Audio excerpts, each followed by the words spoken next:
Lincoln 30 to dispatch. Yeah, that's a wild goose chase over here at Nakatomi Plaza. Everything here's okay. Over. Let it snow, let it snow, let it snow. Yeah, God, everything is okay! Welcome to the party, pal! I'm not ready to make night. Hey, everybody. What's up? What's up? What's up? Happy Saturday. Happy Saturday to you all. Got my posture corrector on. Oh my goodness. Look at all you beautiful people in here. Thank you guys for being here on a Saturday. I hope you guys are having a good Saturday. I know it's 2:54. My God, I'm sorry. Oh, I had to. Anyway, doesn't matter. I was late, but I'm here now. How are you guys? How are you? How are you? I am having a soda. Guys, this has been a crazy week. A crazy week. Let's just talk about it. And yeah, holy cow, man. Wow. It's been a lot of feels. It's not 10 a.m. Oh, I made it before. Okay. Oh my goodness, guys. I'm sorry. I do apologize for being late. I was zoning out, trying to relax a little bit. I had to do a little running around this morning. Yeah. I've been reflecting a lot, guys, on this week's events and what's coming up next week. It's really, really been a lot, guys. You didn't know you're a member, Brown Barbie. Well, you're in here. There you go. You must have gotten a gifted membership from somebody. I imagine, guys, I also imagine that there are quite a number of people who have memberships who are not fans, and that's okay. Or people who have bought a membership just to see this stream, to see what are the secrets that Nora's going to say when it's not a public stream. Well, I'm going to tell you this. Anything I say, I say to everybody's face. This is just an opportunity to chit chat with the members. If I'm going to say something spicy about somebody, I'll say it on a live stream. But also, I'm not in the business of, utilizing slander for content. So there's that.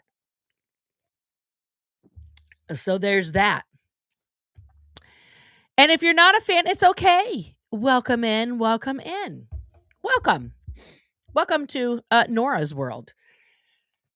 So let's just download a little bit for you guys what's been going on. And thank you to everybody who are finding very interesting tidbits on the internet about all the things we've been talking about and are emailing them to me and things like that. I really, really appreciate it. Also, guys, I got one of the coolest gifts of all time.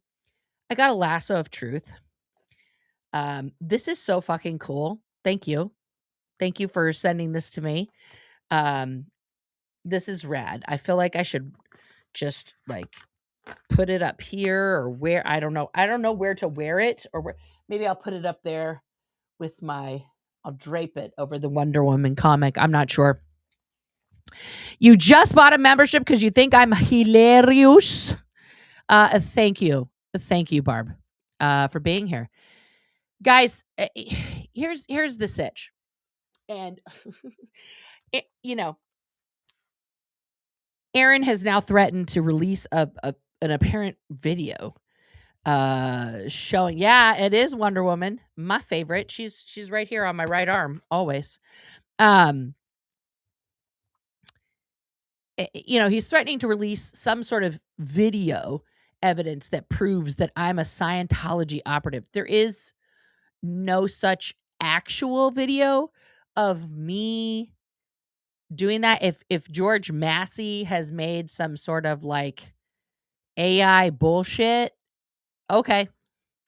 We live in 2026. That's what's happening now, is that AI has taken over And I'm sure there are plenty of people out there that can make an AI video of me, and people are going to believe what they're going to believe. Aaron truly, he has to believe that right now. He has to believe that I am being paid. Also, Osa, if you're listening, where's my fucking paycheck if I'm working for you? Like, I would love, I need money. So, like, somebody pay me. I've been saying this for years, right? I first got accused of being an OSA operative when I spoke about Mike Rinder, right? Because I said, listen, Mike Rinder's not a fucking hero. And this is true. Mike Rinder's not a hero. He was in charge of the organization inside Scientology that commits and covers up crimes. He's not a fucking superhero. Oh, you're Osa. No, Mike Rinder's Osa. He was literally the guy.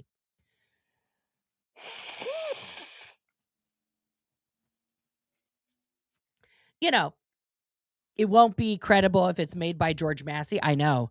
I can't wait for his next, puff piece of Supreme Leader to come out.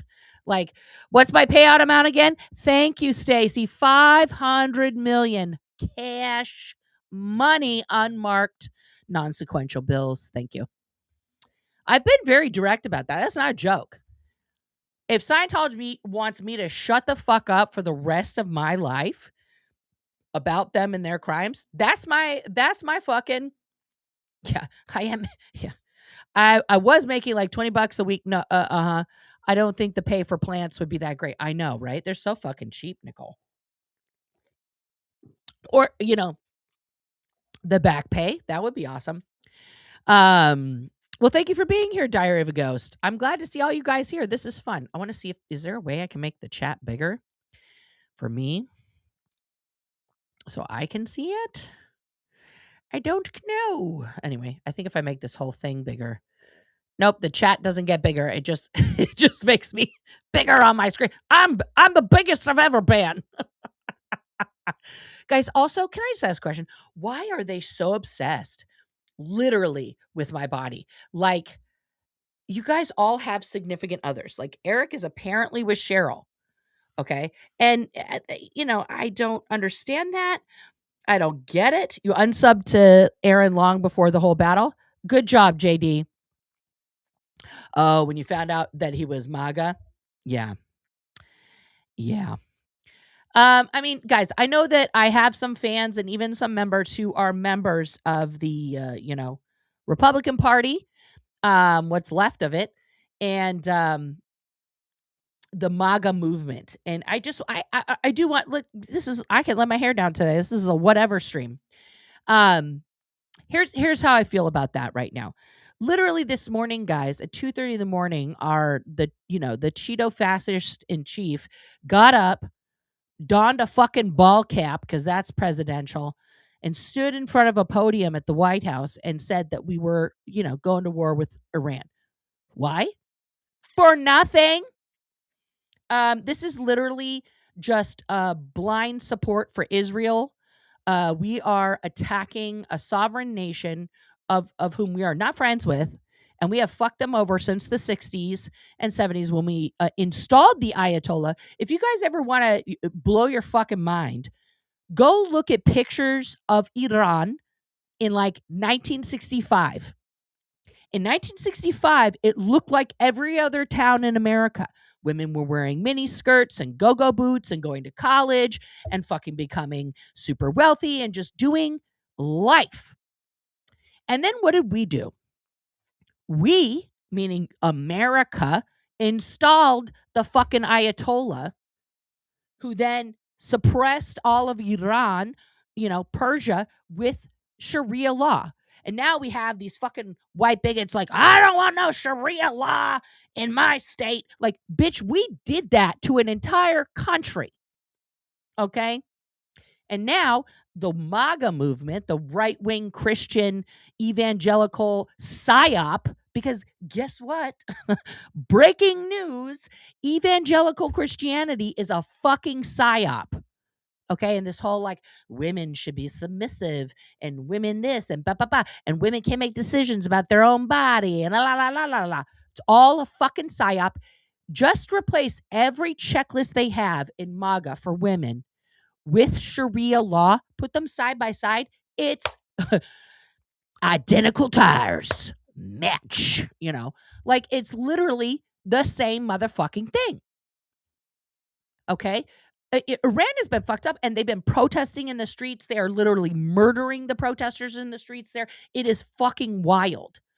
Right? And now, because we helped Israel and we're shooting bombs and rockets in there, then what's Iran doing? They're bombing all of our bases in the area. It's fucking nuts. It's totally nuts. The only reason we're doing this is because Israel is not happy doing a genocide in just Gaza. Now that they got their beachfront property back and they're going to finish, fucking sweeping up the bodies into the Mediterranean or whatever the fuck they're doing with that genocide there, they want more. They don't just want Israel. They want the whole, they're doing what Russia did under the czars, trying to conquer everything around them. It's nuts. Also, this was totally illegal. Do any of you remember being asked if we want to go? Congress wasn't asked. Nobody was asked. How is this man not arrested? This man is a criminal. He's a war criminal right now. My God. Thank you, Nicole. USA women represent over half of the U.S. Olympic medals, and we carry this country on our back and get none of the respect. Correct. None of the respect and none of the rights. Absolutely correct, Astrid. Because now everybody's talking about Iran, World War III. Oh, no. Yeah. So, guys, what are we not talking about? We're not talking about the Epstein files today. We're not talking about the fact that we have a pedophile in chief as the goddamn president.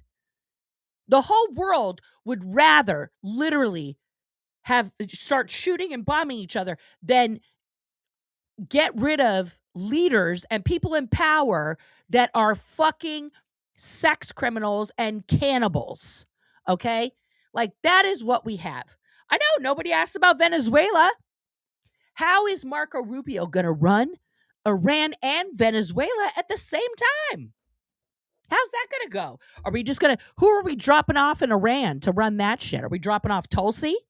We're going to have Tulsi Gabbard go over there and run that shit. I mean, guys, this is getting, it's getting ridiculous. Like, there are honestly days, guys, that I wish I could just fucking pack up and go. I don't know where I go. Because honestly, where is there to go? Who wants an American right now? All the rich fucks who are like, I don't know about this. They already fucking left. Us poors, we're stuck. We are literally stuck. I'm so fucking tired of this is like the part of it. I'm so fucking tired of abusers getting a fucking free hall pass constantly. Okay? And so in some part, people are like, why don't you talk about Epstein? Why don't you talk about this stuff? I absolutely will. But right now, I want to handle the one problem that I might have a teeny tiny chance in fucking hell of actually making a difference about. And that's Aaron Smith Levin. Because, honestly, guys, if I compare his actions, his words, his rhetoric, his absolute just fucking attempt to annihilate any fucking person that he perceives to be an enemy, right? If I look at that and you look statistically how all this stuff has fallen off, Aaron and L. Ron Hubbard / David Miscavige, same. Okay. It is, you already have a few people sharing your sofa, Joe. I know.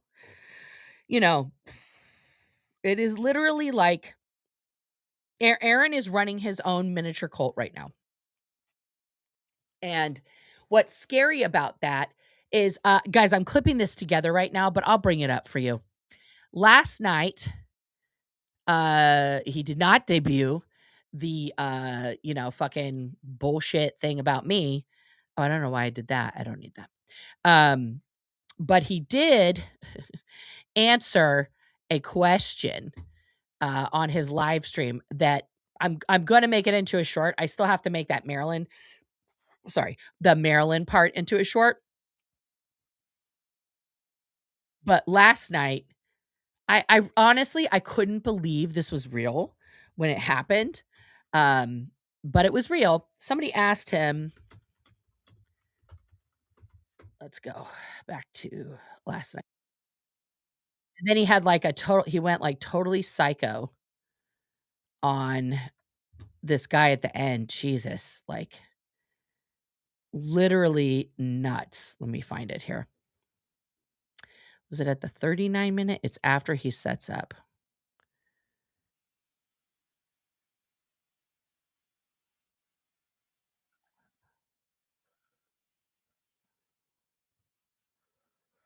Let me see. Let me just pull up the transcript. I'll show you guys here in a second. Oh, I'm sorry. Bibi Netanyahu just fucking came up on my goddamn feed here. Like, what a fucking Jesus, don't get me started about Bibi fucking Netanyahu. I'm sorry. Just drives me nuts. Can we There we go.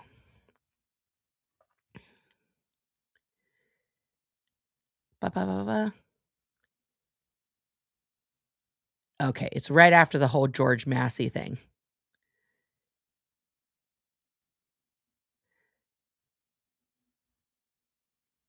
And then he's like calling out all the people. Okay, I want you guys to hear this from him. This is the 43-minute mark of his stream yesterday. Listen to the question that he gets and listen to the answer. And you tell me if I'm interpreting this wrong. So I had a pre-trial conference this morning for my trial on Tuesday. And some of the more unhinged lunatics on the internet were speculating how I was going to end up in prison today for all sorts of things. I honestly still truly believe that if the prosecution had brought up the fact that he violated the, supervised ROR, he probably would have gone to jail. But I think they're saving that for Tuesday. They're going to bring everything up, and he's going to look so bad. Anyway, that's just sort of the reason for the title of the video. Yeah, somebody asked him, why is it called No Jail? So it's just to tell me, it's just for me. He's not even trying to get actual views. The title of the video is like, Nora, go fuck yourself. Like, you should have just written that. Anyway. Aaron, do you offer help to people who you encounter while out protesting? No. Aaron, do you offer help to people that you encounter while out protesting? Now, let's not forget, kids, that this is the president of the SPTV Foundation. This is the president of the SPTV Foundation that says they are there to empower people who want to leave and those who have already left. Whether it's someone taking their first steps out or has been out for years, we aim to provide resources, connection, and practical assistance to help them build a life on their own terms. Okay? It's like you're supposed to help people, right? Get help. Do you need help leaving Scientology? Are you an ex-Scientologist who's been slogging it out? Blah, blah, blah, blah. Please know our goal is to help everyone.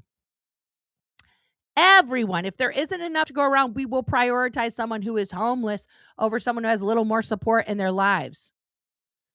Okay? It's kept confidential and will never be shared except for between us on the board while we make fun of you during our board meetings. We understand how hard it is, how hard it can be to ask for help. Blah, blah, blah, blah. We are here to help. Our goal is to help everyone. Let's go back to the video. Because what was Aaron's brilliant answer to this? We're just going to go back. What are we at? 43, 49. We'll go right here.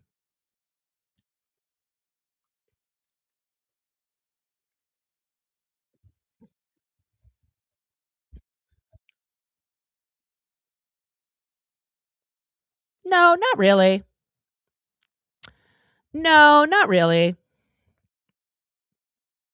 Oh, you guys, I didn't put it back on the right thing. I'm sorry. You probably didn't hear that. One more time. The reason for the title of the video.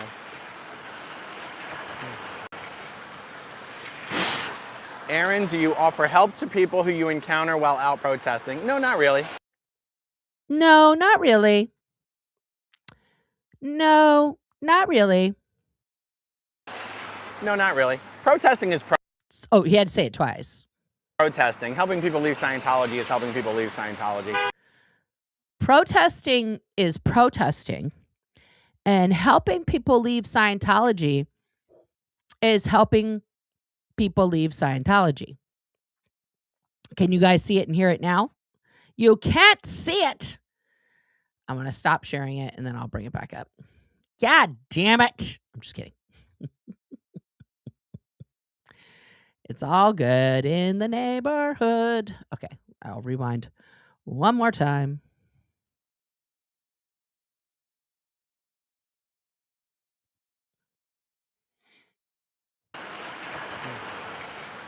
Can you guys hear it now?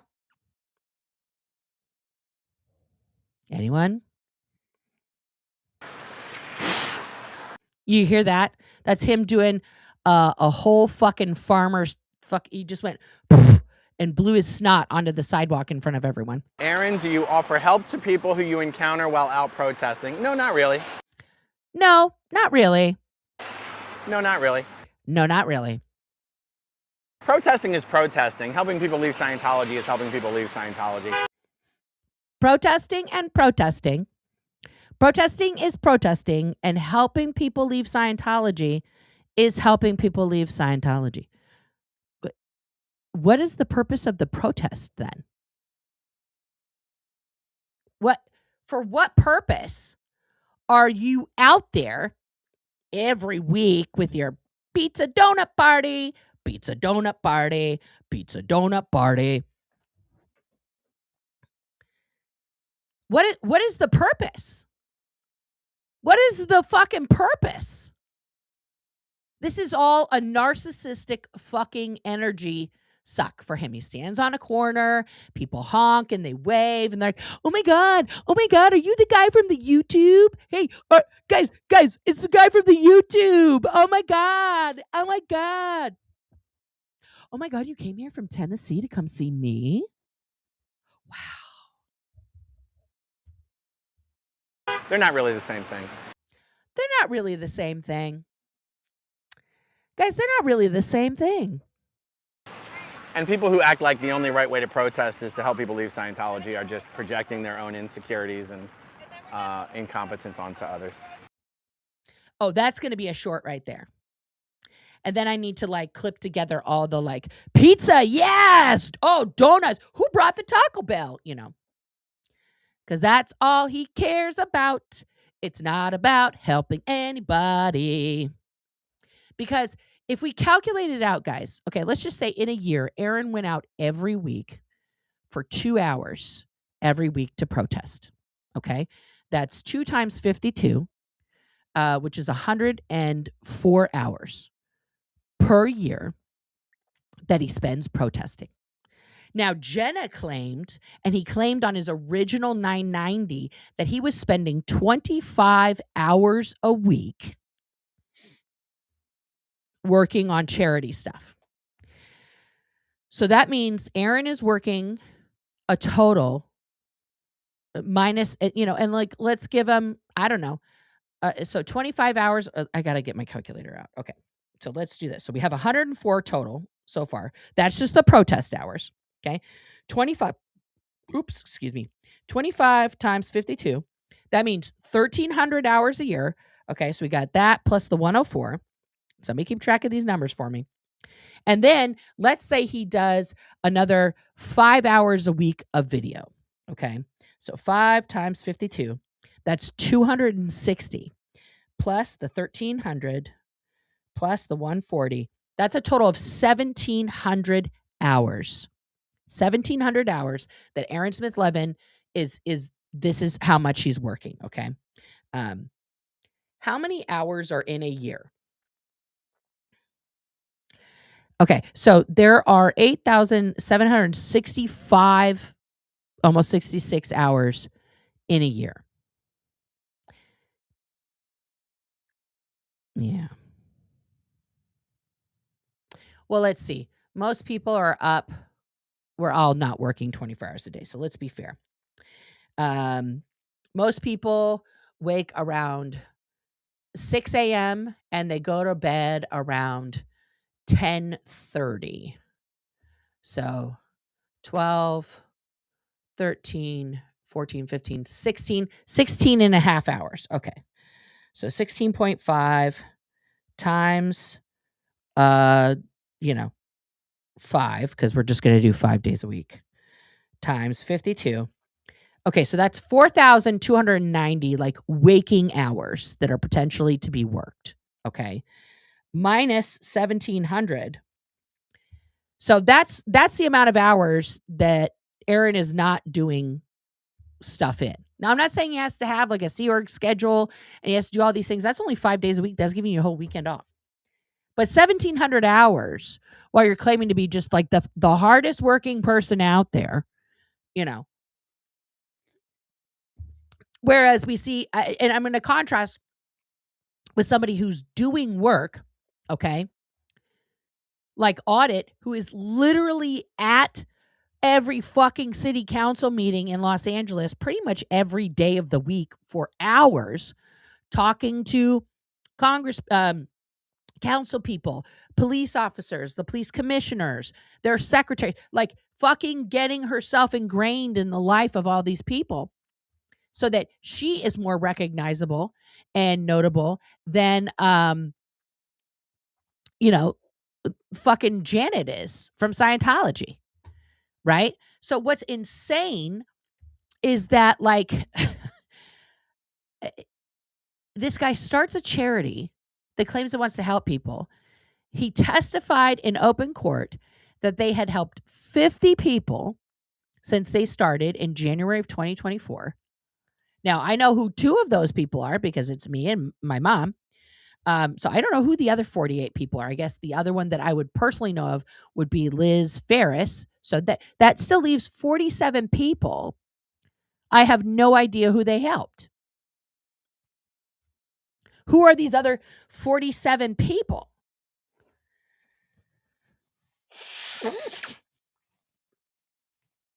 Right? Okay, so 40 hours a week is 2,080 a year. Okay. Yeah. I would believe she ran a foundation too. Because here's the deal, guys. Fighting a multi-billion-dollar cult, if you're really fighting it, okay, if you're really like in battle here, if you're really like the goal is to take them out, standing on a corner with a sign that says honk if Scientology is a cult, literally you're preaching to the choir. He hasn't mobilized an effort. He hasn't gone around and like door to door knocked people and been like, hey, listen, I am also a citizen of Clearwater. I'm also a escapee of Scientology. So, I mean, if you're annoyed by them just by the fact of like you live here, I can verify your annoyance by letting you know, like, they abused me as a child. They abused my friends. And I need your help to get a petition together, get signatures to get them the fuck out of our city and take our city back, right? I think he did help the guy who reached out to Stephen Mango. So that's 4 that I know of. No, he didn't. Haggis, I don't think he funded Jeff's school. I think that was actually the Aftermath Foundation did that. Yeah, the Aftermath Foundation helped Jeff with that money. I'm not sure. I don't want to speak out of turn. Maybe. Does he have to report to anyone? No. Oh, you mean for the release on recognizance? Yes. Chance is the kid that got out. I still talk to Chance. I text him every once in a while, see how he's doing, check in on him. He has never heard back ever from Aaron or anyone else at the charity, at the foundation. But I talk to him. Yeah. So, yeah. That doesn't seem very responsible to me either. There should definitely be someone tasked in every charity to check up on people that they have helped. That's my personal opinion. You know, no, he's not. He, according to the 990, no one, the pay for each of the members that was left at the, the end of the filing there, the 4 that were left, no one received any pay. Yeah. Yeah. The Melbourne protest had that sign first. Aaron doesn't have any original ideas, guys. He has no original ideas. None. Not a one.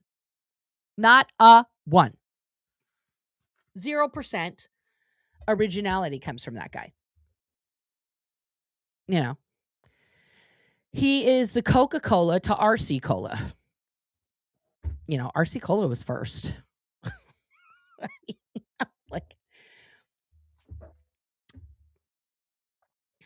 But it's just interesting to me. What's interesting to me right now is that video that he made after the hearing was very telling. We didn't actually watch the whole thing on the live because it's just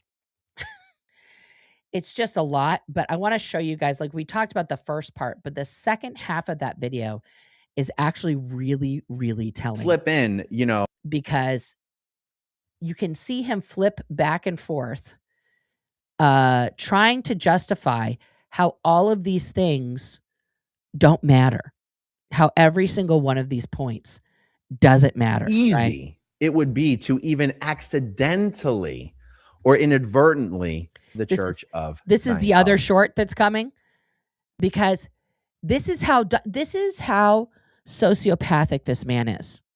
I just have to note the timestamp here. Where are we at? 11:50. Where's my notes? Because otherwise I'll spend 20 minutes looking for this, and then it takes me so much longer to make a short. Because the other one was at what timestamp? See? I already forgot, guys.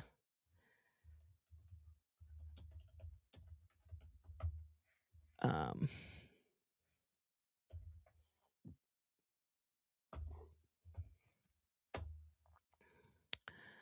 11:50, and this is the out of jail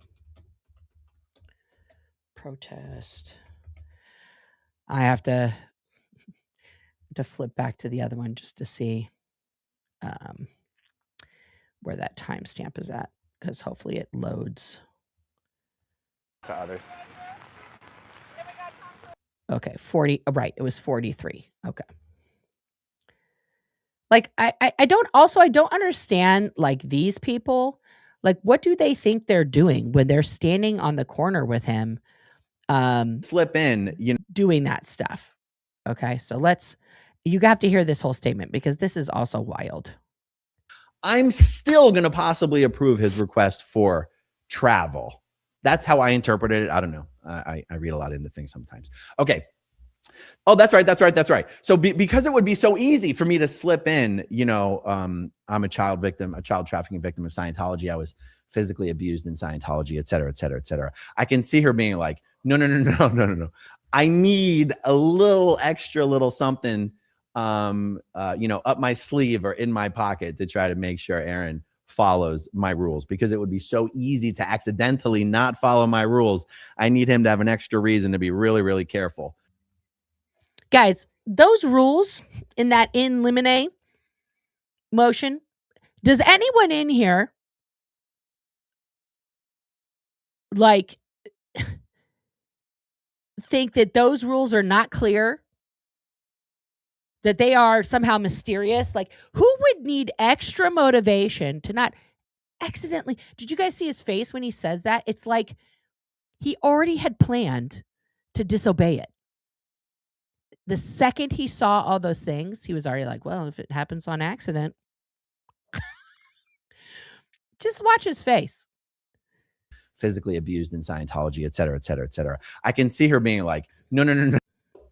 When the judge says, I'm going to hold on to this request and we're going to see if he can follow my instructions. In my mind, what that means is, even if he's found guilty and has to spend the next year on probation, which I'm pretty sure is what's wanted if I get found guilty, I'm still going to possibly approve his request for travel. That's how I interpreted it. I don't know. I read a lot into things sometimes. Okay. Oh, that's right. So because it would be so easy for me to slip in, I'm a child trafficking victim of Scientology. I was physically abused in Scientology, et cetera, et cetera, et cetera. Isn't that so believable when he just says it like that? I'm a child trafficking victim of Scientology, and I was abused in Scientology, et cetera, et cetera, et cetera, et cetera. I can see her being like, no. I need a little extra little something, up my sleeve or in my pocket to try to make sure Aaron follows my rules, because it would be so easy to accidentally not follow my rules. I need him to have an extra reason to be really, really careful about being very intentional about how you answer those questions. Oh, he's gonna fuck up. Okay, good. So that's number 3. Let's go to number 4. That's basically what he just told everybody. It's already premeditated. It's already premeditated. I want to make sure that no one is able to mention any argument pertaining to jury nullification or that the crime is not that severe.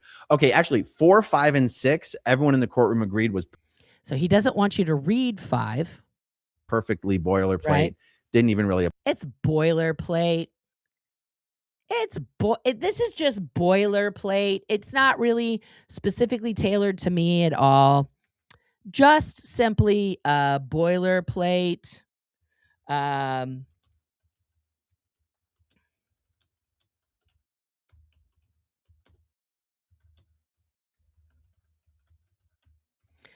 asking a friend if they would describe that as boilerplate. Apply to me specifically. See, look. Now he's just scrolling.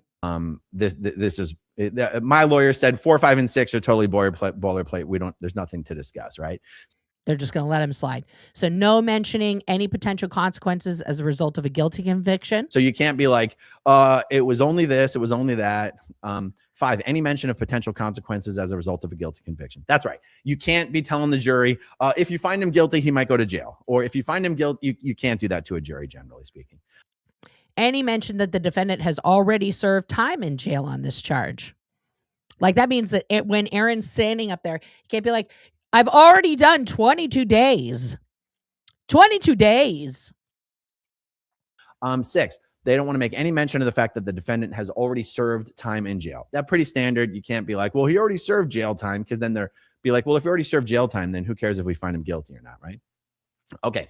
7, they want to make sure nobody can make any legal opinion from any defense witness as to whether a battery occurred or not. This was very.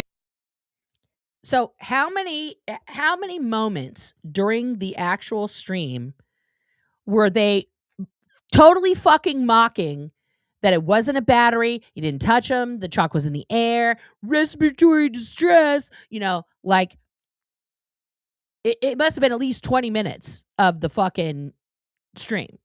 I hope they show the whole stream. Interesting, because my lawyers jumped in and said, we are obviously going to ask all of the witnesses to describe exactly what they saw. We are not going to ask the witnesses for their legal opinion on whether something was or was not a battery. And everyone agreed that this was kind of pointless. It's not pointless, because the evidence provided so generously by you, Aaron, is that you guys all are like, it's not a battery. You have said that so many times that you literally have your entire chat repeating that, even though it's not true. Florida statute is very clear on what is a first degree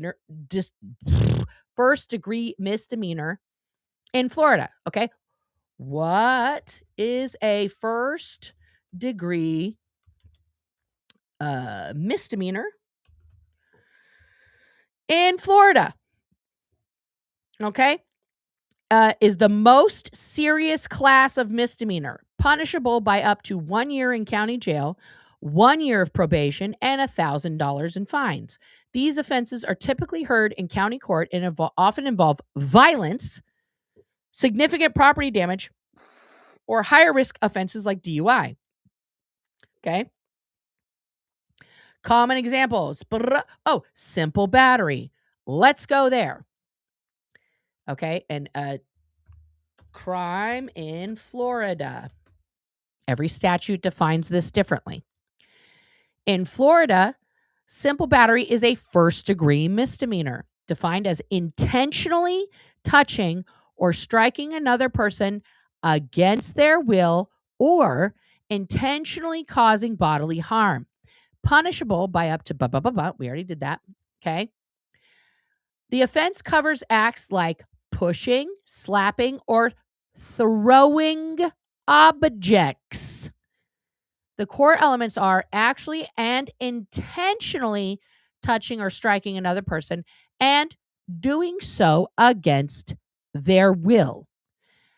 The act must be voluntary and intended. Accidental contact does not constitute battery, right? So if I'm in the grocery store and I'm backing up because I was like, oh, I passed the rice I needed, and I'm backing up and I don't see a person with their back turned to me and we bump, that's not a battery because I wasn't trying to bump into her. I didn't see her, right? Now, if I'm in the same grocery store and I see somebody I don't like and I take a bag of rice and I throw it towards her face and some rice flies out of it and hits her in her face, that's battery. No injury is required. No injury is required. Physical harm is not strictly necessary. Unwanted, intentional touching, for example, spitting, grabbing a purse, is sufficient. Okay? Right? And then it can be enhanced and bumped up to a felony. Can be charged if the incident causes great bodily harm, permanent disability, or permanent disfigurement. Okay? And the hate crime, I did ask AI earlier, do I have that still? No, I don't think I have that. But yeah. So what he did absolutely fits under the battery charge here, okay? No matter what he says or wants to interpret it as, it's a battery. There's no getting around that. And so that's why it was granted. Okay, number 8. No, they don't want anybody to make any mention of the fact that the arresting police officer wrote the incident up as a double battery. No, he didn't. Ooh, doggy. That's not what, okay. It is so annoying. No, that's not. First of all, he didn't write it up. We went over that yesterday.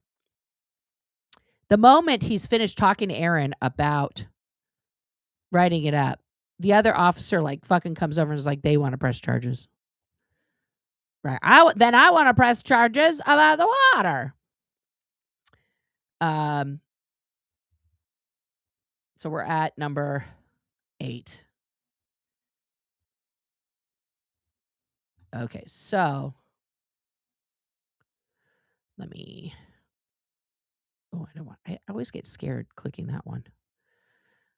Here we go. Let's pull this up.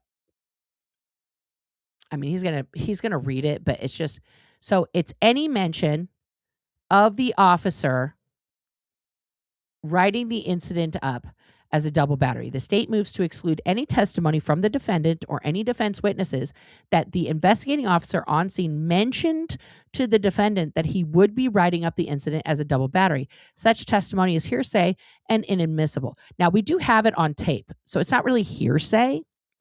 Also, it's recorded on his body cam. But yeah, exactly. It doesn't really matter. It doesn't really matter what the officer thinks it should be. That's just a report of like what happened and what, it could fall under per the statutes. But also that was based on false information that Aaron gave about it being a mutual combat situation, which is their entire defense, which is absolutely their entire defense. So yeah, I don't feel like that's going to go well. Okay. So this is a big deal, but look how he plays it off as if this is a lose for the prosecution. Hey, my lawyers jumped all over this one. They said, Your Honor, this goes to bias. This goes to bias. This is, of course, this goes to bias. How is it biased? I'm not a legal scholar. In my opinion, it's just like we don't want to talk about that because that's not what ended up happening anyway.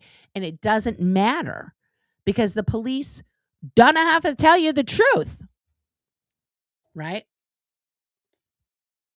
Will they support the prosecution and any evidence given? And will they find him likable? And therefore it pushes mitigations. How many will see the I think if they show the right evidence, he's going to have no sympathy from the jury because he's not a sympathetic person. He's a psycho. Right? But listen how he explains the bias. Bias of the police officer, bias of the police officer who literally approached the scene laughing, thinking this was a joke, and then saw the video and you see the officer like, oh, this is not good for you. And then you also see him at the end go, you absolutely touched the guy. Like, the officer wasn't biased. He was just like, oh my God, I can't believe I'm taking this call about fucking a fucking battery. Of the Clearwater Police Department in general. The police officer. I hope they do show it. Because guess what? It doesn't show bias by that police officer. It shows Aaron get aggravated as soon as he's told he's in trouble. Literally said after watching the video that what he observed was a mutual battery. He was writing it up as a mutual battery. No, that's not. Anyway, we've seen the tape so many times, guys. He said he was not going to arrest anybody. He never said he wasn't arresting anybody. Those words never came out of his mouth. He literally said the words out loud. Them throwing the water on you was battery. Yes, on, Aaron, being the operative word in that sentence. And as a Key to Life graduate, you should know which definition of on you are lying about. Okay? No one threw water on you, on Cheryl, or on Jamie. In fact, I would say, looking at the videos I've looked at, because I've looked at every single video, I have never seen them throw water on you. I have seen them throw water on the sidewalk toward you, toward where your stuff is. But that sounds like a tough tits situation for you. That's like saying there's signs up that says street sweeper, 2 p.m. on Monday. And instead of moving your car, you leave it there because you're like, well, this is my street. I'm parking on it. And then you get a ticket because you didn't move your car for the street sweeper. And then on top of that, you're like, look at this fucking messy street. No, the problem is you. The problem is you. You know? You throwing the I mean, honestly, I would wager that he's put more sweat on that street than they've put water. powder at him was battery. Yes, correct. And you admitted that on tape. I battered him with the chalk. If they threw the water at me the way they threw it at you, they would be in jail. No. If they poured water on the sidewalk and it got on the cop's boots as it got on your shoes, no one's going to jail. No one's going to jail. I'm writing this up as a mutual battery. It's just like, what astounds me, guys, is his abilities to so easily lie all the time. I think he really believes, he truly, truly believes these insane things that he says about this stuff. I mean, it is literally like, what are you even talking about, right? Okay, let's go back here. Chalk, and then it gets. Perfect. We're already at the good part. Okay. I mean, Of what your position is. yeah, it's a combination of things, but this is airborne chalk. If you're saying both is a problem, then I agree. I could totally acknowledge that, but no one's making them stop with the water. Yeah, no, the other officer's going to go in there and be like, hey, like, Okay. you can't throw water on these people. Okay, Yeah, you can't, no one can throw water on someone else without consent. Okay. That's fair. I mean, regardless of what your position is. Yeah. Both sides. I Okay, agree I mean, with that's what- fair. No, I'm not supporting anybody. Yeah. They can't throw water. Right there. He says that Aaron says that's fair. And the cop's like, hey, I'm not supporting anybody. Trying to make it very clear, like, we are not friends. I'm not your lawyer. We're not like fucking, let's not do that. Listen very carefully here. Then I agree. I could totally acknowledge that, but no one's making them stop with the water. Yeah, no, the other officer's going to go in there and be like, hey, like, you can't throw water on these people. Okay. On them. Now listen to what Aaron says and listen to what the cop says. Okay, that's fair. I mean, Regardless of what your position is. Yeah. Both sides. Okay, agree I mean, with that's what- fair. No, I'm not supporting anybody. See? Aaron thinks it's a negotiation. And the cop is like, no. yeah. They can't throw water on you. Now, if they want to throw water on the sidewalk, that's fine. But if they Oh, if they want to throw water on the sidewalk, that's fine. And that's what they've been doing, officer. hit you, that's their problem. They threw it on you. If they threw it on you and it hits you, then yes, they threw it on you and it hit you. Sure. So you were correct to assume people can't throw water on you. Okay. But you also can't throw chocolate on people. I understand. Even though it's weightless and it does almost nothing, I understand. it's still a battery. So, like, I won't argue. What you're saying. Okay, he's not going to argue. The common senseness of what you're saying is to me common sense. Well, anyway, since you're here, Okay, so now they've just had this whole nice discussion. Hot dog. Oh, you're the same guy who arrested Erica. Hey, he didn't arrest her. he was there. Well, I was there. I didn't arrest her. okay. Yeah, so then I'm going to press charges on the water since you said that both of them is a problem. So I'd like to press charges on the water. Yeah, and I'm gonna. Yeah. So essentially, like what we were talking about is I'm gonna write a report about it. That's what So who's referring my complaint about the water to the state?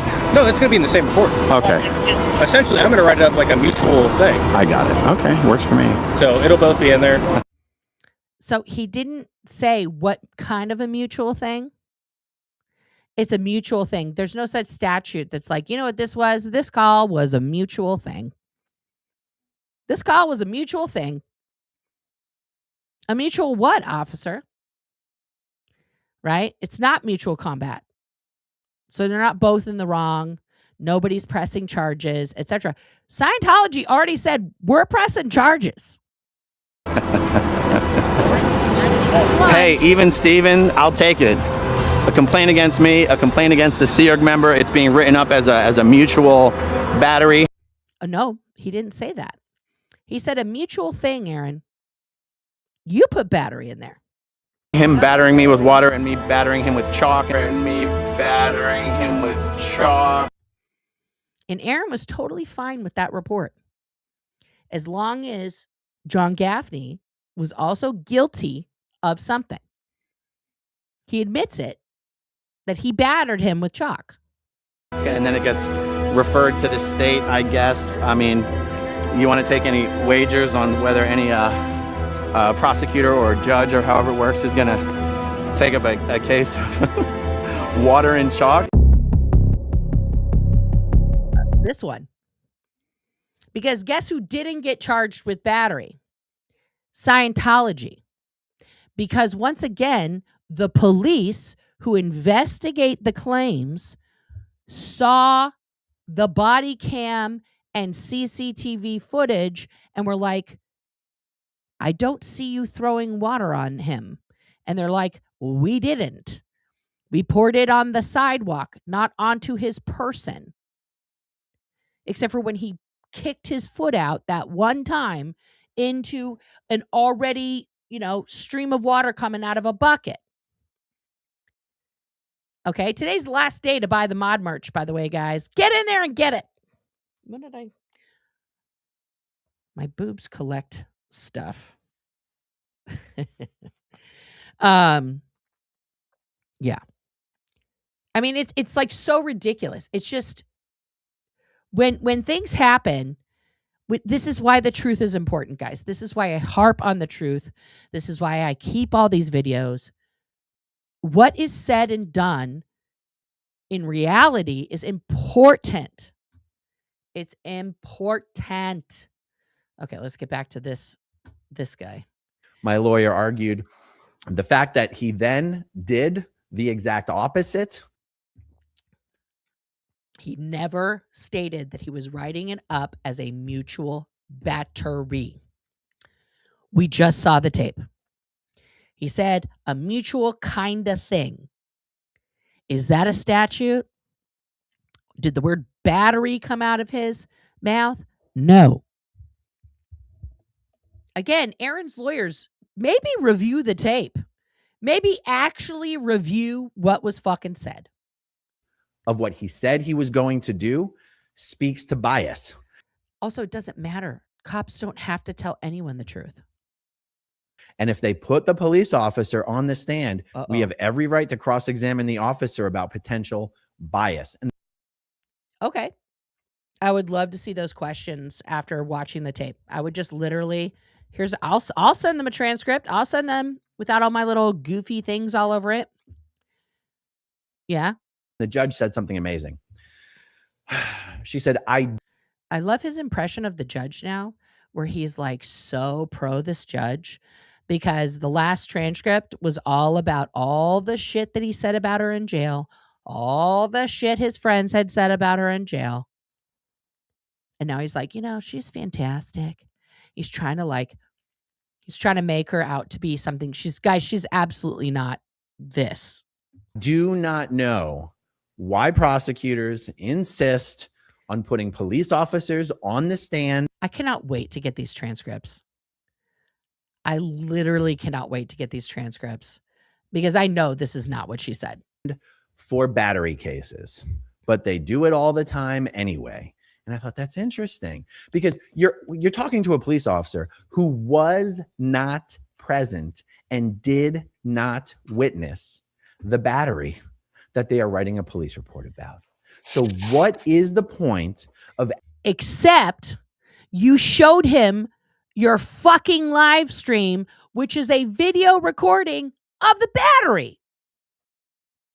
It's like you want to make this like, oh, my YouTube doesn't have anything to do with it, except for it's my sole source of income, and I provide for a family of 5 and my girlfriend, and like, you recorded yourself doing it. It's not like it happened somewhere and then it's just you versus John Gaffney and there were no cameras and you're drenched and John Gaffney is like, I can't breathe. And, nobody saw it. There's no witnesses, no recordings. There's multiple recordings of this. But Gothica lady, here's the deal. In Florida, and in the video that I showed there, you can see the statute that I put up. It is not illegal and is actually like permitted for businesses, churches, restaurants, whatever, that are adjacent to public property in Clearwater. It is part of their task to keep that portion of the sidewalk clean. So them coming out, to power wash or pour buckets of water or anything is totally permissible and legal. They didn't break the law, even during a protest. Not illegal. Okay. But it's not illegal. So Scientology is well within their right to come on and clean up the chalk anytime they want. Anytime they want. Asking the police officer's opinion about something they did not witness. It was amazing to see a judge of 30 years. Oh, no, I would love for the judge to see the tape over and over where Aaron first explains that they're pouring it on the sidewalk, then they're pouring it on us, and then the cop asks him directly, is that why you're all wet? And to see Aaron's answer, look down at himself and go, no, I just sweat a lot. And then the cop to say, oh, well, that's why I asked if you're all wet, why you were all wet, because if they poured the water on you, then that's a battery.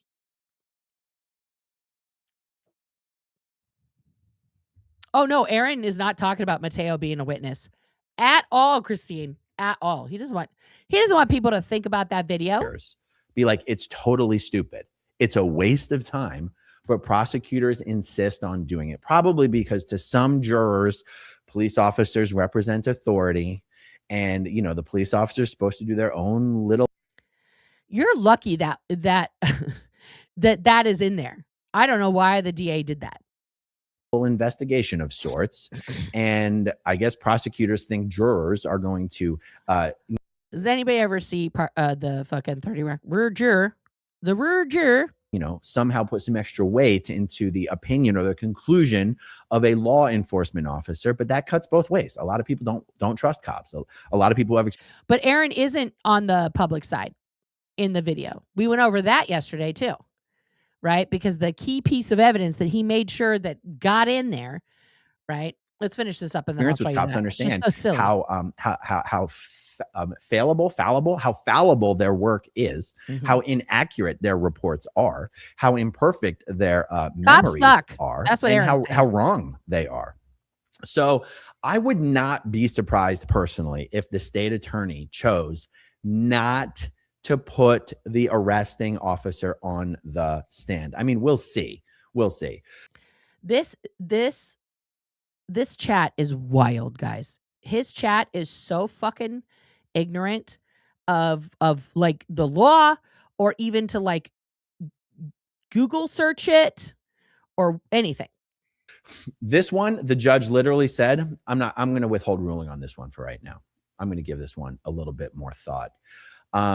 I think, personal opinion, after consulting with some others, I think. And that's point number 8. That's the one that's being held. She didn't disapprove it. She said, I'm going to think about it a little bit more. Think about it. So this could still be in, or it's out and the DA puts the guy on the stand. And guess what? They showed the video. I will send them the high quality fucking portion of the video, because you really have to pump up the volume to hear what he's saying, but you can hear it. You can hear it. She's signaling to the state attorney, you should really reconsider putting this officer on the stand. I don't think so. Because if you're going to do that, I'm going to let these guys talk to him about this. So we'll see what happens there. You never really know. Okay, number 9. They want to make sure that no one is allowed to make any mention by the defense that the Church of Scientology throwing water on the chalk art was a criminal mischief. My lawyers had a pretty good laugh about this one.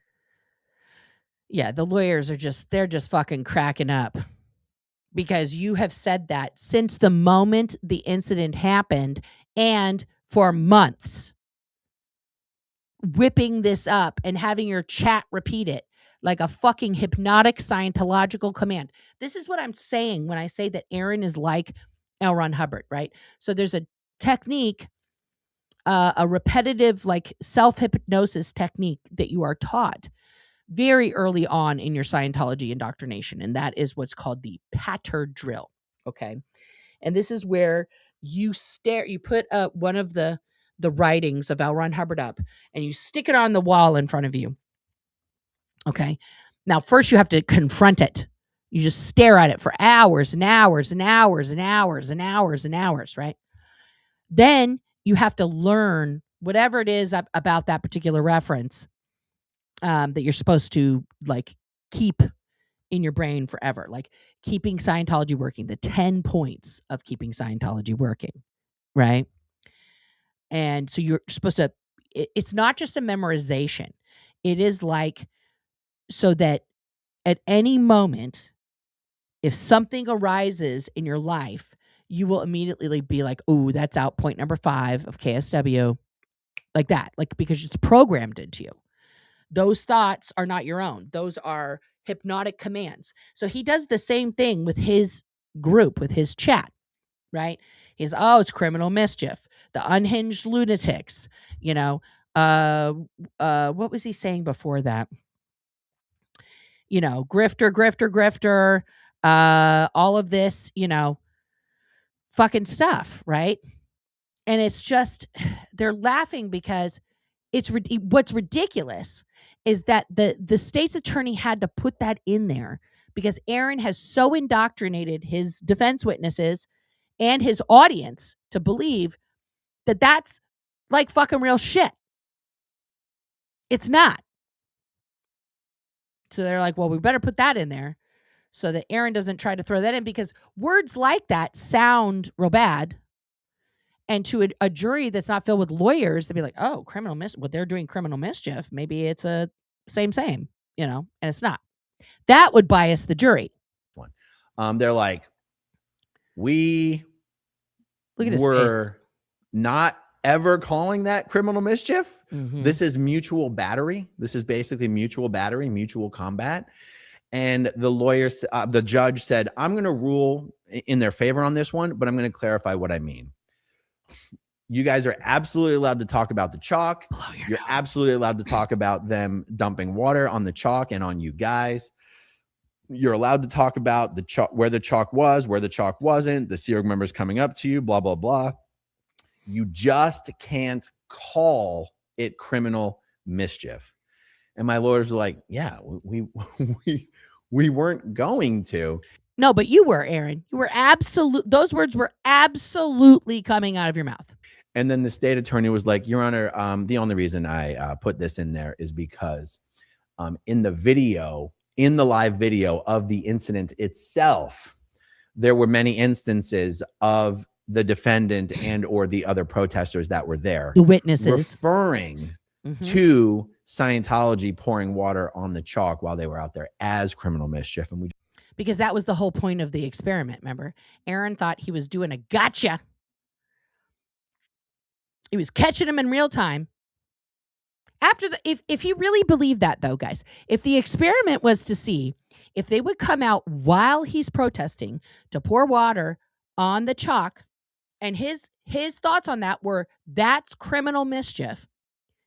Why, after the very first time they came out and did it, what he calls the water attack, after the very first time they came out, why did he not call the police to report the incident?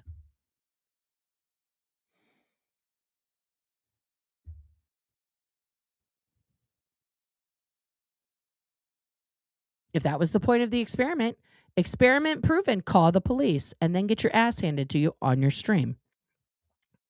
Can you imagine if that was the real experiment? He would have, right? How many more times do they need to come out and pour water before you're like, I think this is criminal? No, it's just the one time. And you got it all on tape. Jamie got it all on tape. You put your camera right in their face. Cheryl got it on tape. You didn't need to do more. Your entire case is as Sherrick would say, fugazi. Just wanted to make sure that wasn't going to be repeated on the stand. And Yeah. so the judge had no problem with that. Let me see. Was there a number 9? No, there wasn't. Yeah, that is number 9, you fucking idiot. He doesn't want to read the last paragraph to his audience. Not a number 9.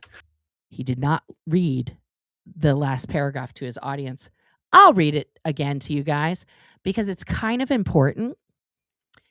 The last paragraph under number 9, which I think actually might be part of number 9, okay, says, wherefore, the state of Florida respectfully requests the court to instruct the attorney for the defendant and the defendant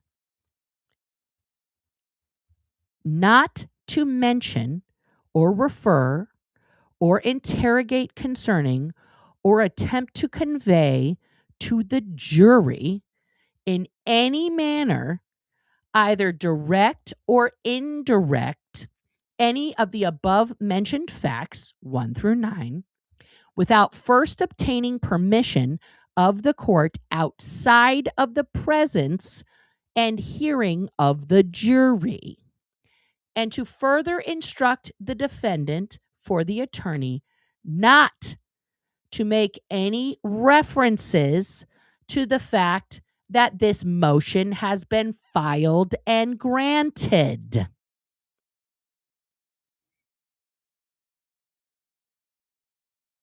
So not only can they not infer, say directly or anything, Aaron, his witnesses, or the lawyers, any of those things, they can also not say, well, we'd love to tell you about it,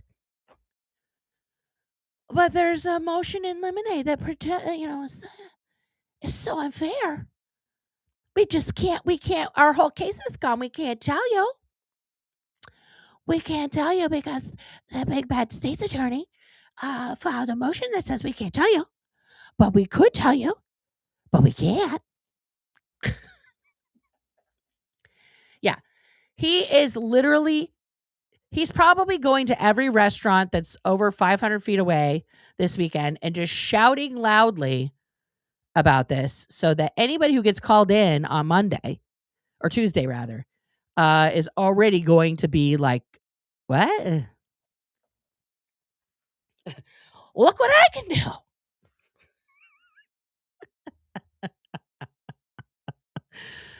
Oh, it's just, yeah, it's so fucking crazy, guys. It's so nuts that he thinks that this is fine. He's just so fucking crazy. Let's go back to the video. Let's listen to the end here. By the way, I want to thank the over 500 brand new channel members that we. Look at that, guys. He got 500 new members. He has 255,000 subscribers. 255,000 subscribers. My teeny tiny channel here with 2,700 subscribers. Let's see here. How many members do we have total? This channel has a total of, where does it say the total? It just says how many I lost. Oh. Is that the total? I have 271 members. So I have like 10% members. Guys, I lost last 31 days, 185 people canceled their memberships. That's okay. 154 dropped off because they were gifted. And I have 271 totals, which is 10%, right? Am I doing math right? Is that the right math? Is 271 10% of 2,700? I don't know. Guys, math was not my strongest suit. What percentage of 2,700 is 271? 10%. I did it right. Okay, good. And he now has, I don't know, maybe 1,000. Maybe he's over 1,000 members. I guess. So yeah, I'm sorry for all the people that canceled. Guys, this isn't a cult. Yeah. The 25,000 bots, I'd also like to thank them. Like literally, guys. Oh no, he's supposed to testify. He's one of the witnesses. I would love the cross-examination. Jamie, we're going to play some video for you here. Is that you? And what is Aaron saying to you? Know, Jamie, like, is it okay with you when he screams at you like that? Oh, Marissa, thank you. Thank you for that. Thank you for that. Oh my God. It's so wild to me. We have. You guys are absolutely amazing. I really appreciate you becoming channel members. Stay tuned. I had promised you guys another members only video yesterday with additional receipts exposing Zero Dark Nora Ames as an honest to God operative of the Church of Scientology Office of Special Affairs. And I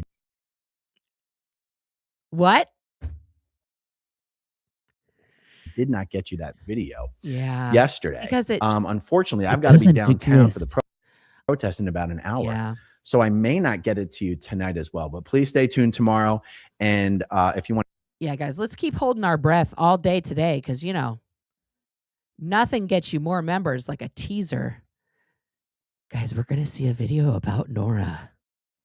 I mean, personally, you should be thanking me, Aaron, because the reason why you got new members is because there are that many people who want to fucking hate on me, who are just like, please tell me everything terrible about Nora Ames.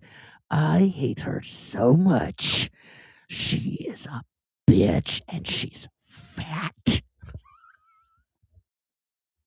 And of course, guys, please understand that every single thing he says to me, is a button. No, please gift members, April. I mean, but here's the thing. First of all, just in the terms of YouTube money, blah blah blah blah. YouTube takes like 20% of a membership, and they take 30% of any super chat, right? And it's fun to do a super chat. I love seeing the super chats and the super stickers. They're all super fun. Okay. Yeah, I know, Sue. It's literally Aaron is destroying himself. I mean, like, yeah, I'm just pointing it out. If you guys, I mean, this is why I say you don't have to super chat. I will find your comment if it's, a big thing. My mods, even though with this new system I can't like save them for later, my mods will put it in our mod chat, and I will get it and talk about it later, right? And this isn't like give me money, but like the super chat is money to me, right?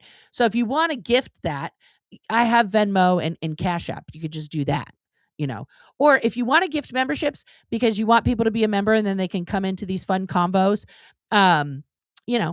that's totally fine.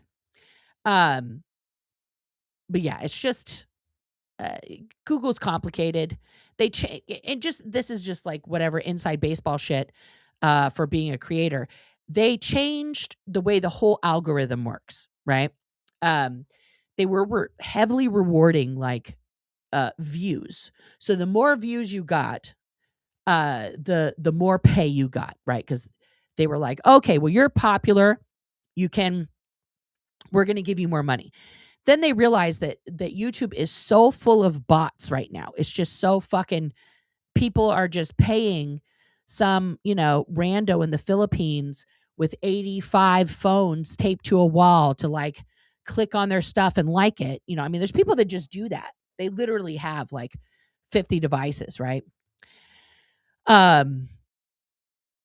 That they're like, okay, we're not going to do views anymore because the bots, the people doing that, or the people that create computer programs to do that, they only stay like 3 or 4 seconds, right? But they stayed the maximum amount of seconds they needed to in order for it to count as a view. So now what they're focused on is audience retention, right? And the longer your audience stays with you on whatever format you're putting out, live or pre-recorded, that's how they reward you, because they want to be able to put the most amount of ads on your content that they possibly can. So if people are staying, like I'd say I do a 2-hour video and my audience retention is like 35 minutes on that video. That's the average amount of time. People say that's really good. Okay. Because some people have like an audience retention of like 5 minutes and then people are out. Right. You are hilarious, Chewini. I agree. Yeah, you could go to my link tree, April. It's all there. Absolutely on the I can't do it, guys, when it's backwards.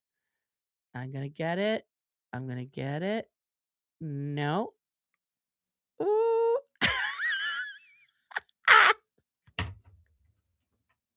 I can't do it. Oh, I did it. There it is. Bing, bing, bing.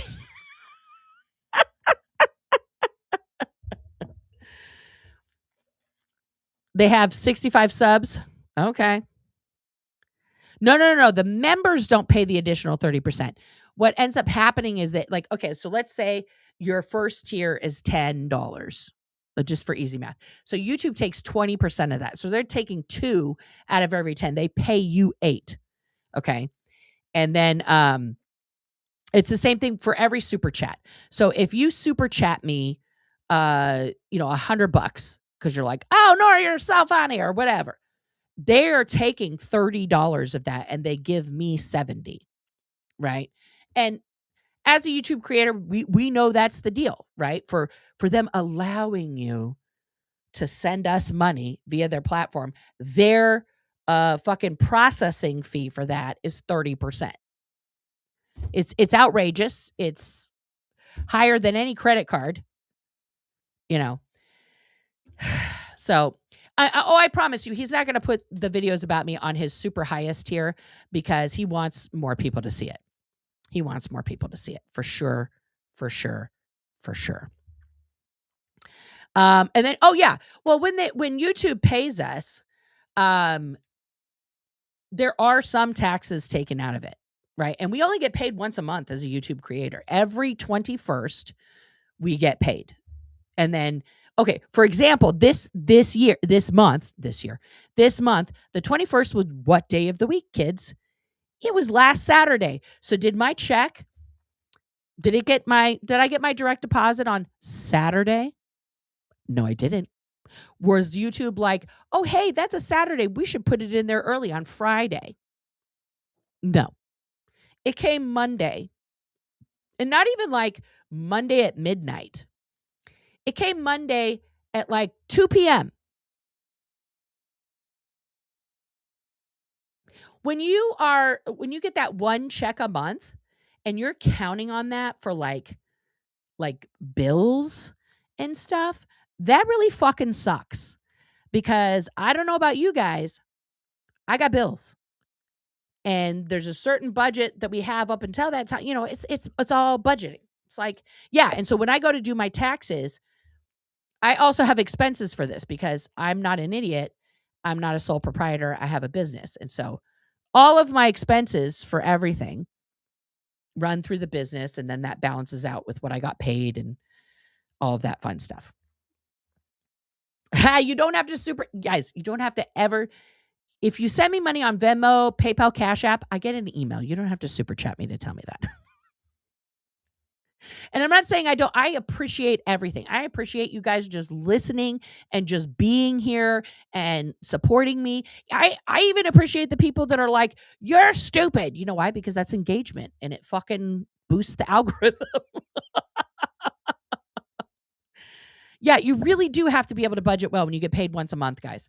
So there's, you don't want to lose it. Yeah. Oh, no, I get it.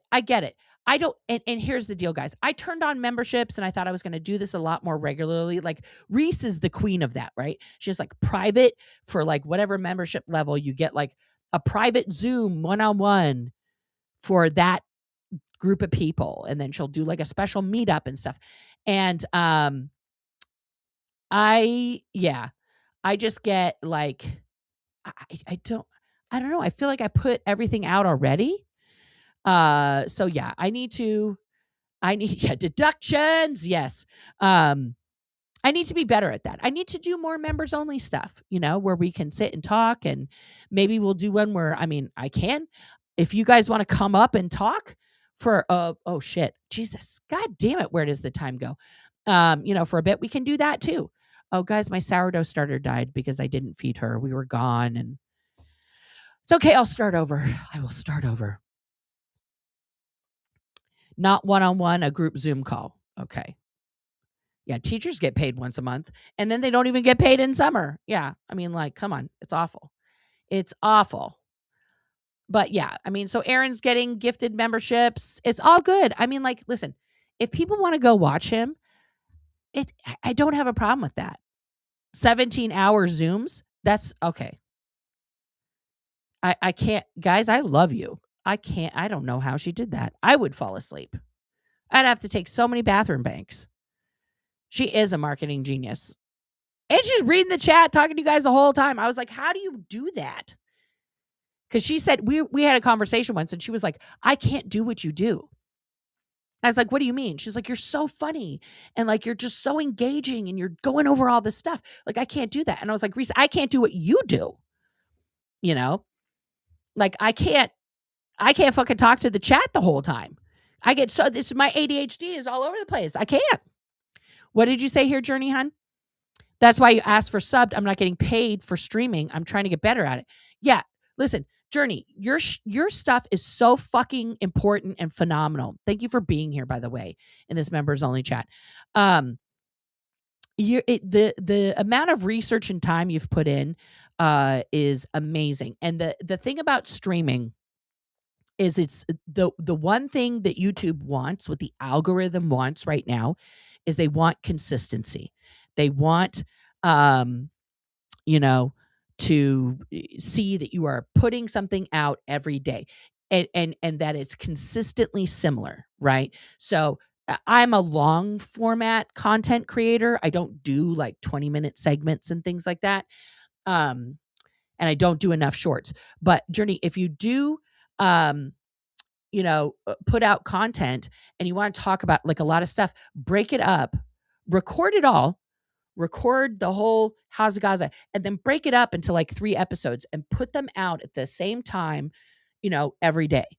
Right? That would be my recommendation for you because your shit is awesome. It's academic. It's really important. And you need to be making sure you get the credit for it. Watch hours is the other thing that they want. Like as an example, I'm on my analytics page here, right? And so you can, as a creator, you can look at any single video, okay? And then you can go, okay, like I'll even guys, I'll show you. I'll show you. I don't make $10 million. So like I'm not embarrassed to show you guys what I do make. Let me get rid of this one. Let me replace it. Let's go to this one. Okay. So this is the back end of Raging Buddha. This is the videos. And you see, you can tell if the monetization is on, who can see this video or not. Like this is public. You can change it there to anything you want, right? And then if you click on this little teeny money symbol, okay, then you're going to go and see the monetization. But then in here, you can go and see analytics. Okay. So this is the 41-second video that I made that shows, Aaron promoting the aaronsmithlevin.com video. Okay. So totally, I have 1.5 thousand views, which it even gives you a thing, 70 more than usual. Now my watch time hours are down. So I only have 14, and you can see the performance. Woo! It's been 8 days and it did this. So let's look at the watch time hours. Now it's lower. Normally, something like this gets 16 hours. Now, I didn't gain any subscribers. Look at all that money, guys. That's my revenue from that one video, $2.84. Now, I had 78 at the peak concurrent viewers. My average is 57. Okay. Key moments, right? So the key moments were right at the beginning, and then people sort of petered off. Okay. Now, this is 41 seconds. Most people didn't even stay till the end of this video. Then you can see things like reach. Okay. This is actually given 8,000 total impressions. My click-through rate is not great. People aren't buying the stuff that's advertised as much. That's the views. And I had 1.2 thousand unique viewers, which means they're not subscribers. Okay. It gives you all kinds of stuff here, right? How did people find you? Browsing features, channel pages, notifications, other. 28% from YouTube recommending it. Okay. This is how people watch it.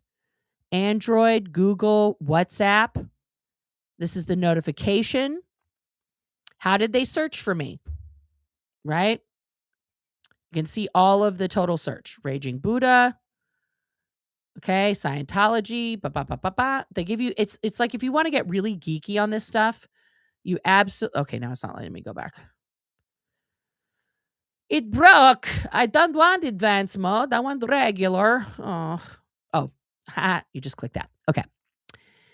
And then the proportion of my total traffic is teeny tiny. Now, this is the content suggesting my video. A Nancy Guthrie one did. Okay. Awesome. The engagement. So I only have 14 hours total from this. I've gotten 17 hypes on that. And then 98.4% of people like this one. Right? And then you can see the video here.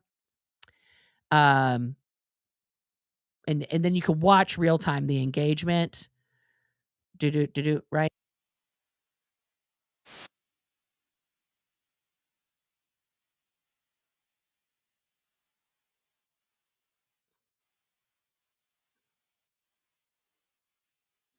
So then people, I guess, got bored with my searching on my phone there.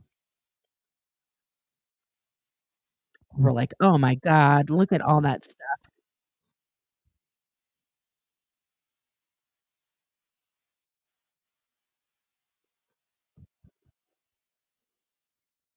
See, then they got bored. And then right at the end, there's a little uptick.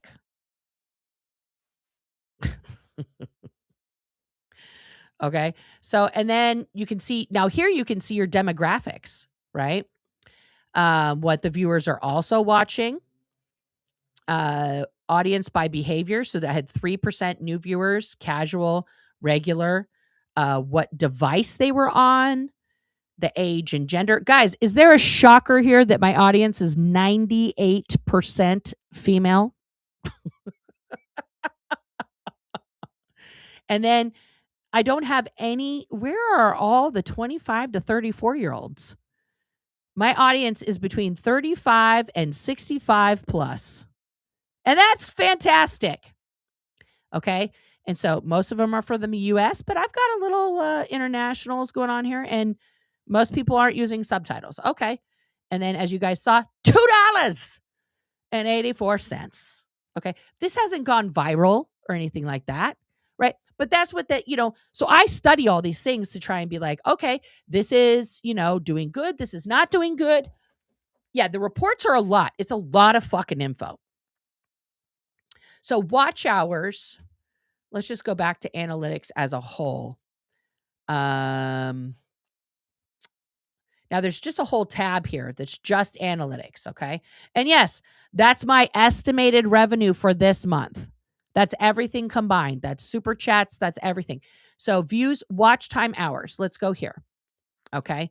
So watch time hours are 36,800, which is 34,000 more than usual. And you can see this by the days of the week, right? So if we just do watch time hours, and then it gives you, okay. Then it gives you every single one and all the revenue on each one, right? And why people are watching it. So this one is from like way back. I made this video, guys. I made this video forever ago. This video is from a couple of years ago, right? If I go to that video, actually, we'll just go to videos and go to oldest. That video is still making some money. Why? Because people have started watching it, right? Where's my child slave labor one? This one. Yeah. This one I don't have the old intro, guys.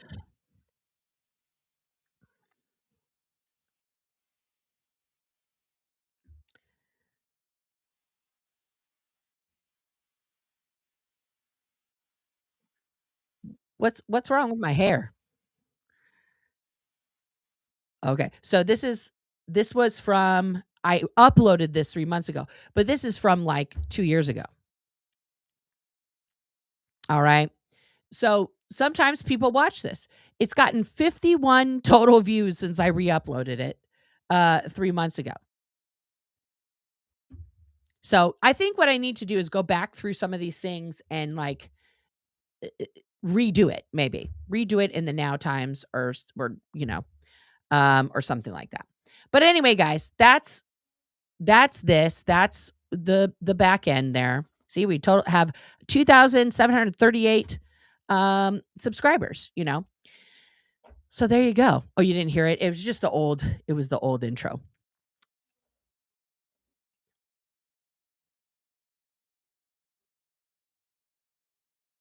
Hello? Oh, you're home already? You guys got out early? Oh, okay. Can you take Charlie out? Okay, perfect, sweetheart. I thought it was just like the Siri talking to the dogs for some reason, but it was my child who just got out of tech day rehearsal. I want to show you the picture of the pizzas that I picked up for my kid at the Costco, because we too have Costco pizza, because the kids love it.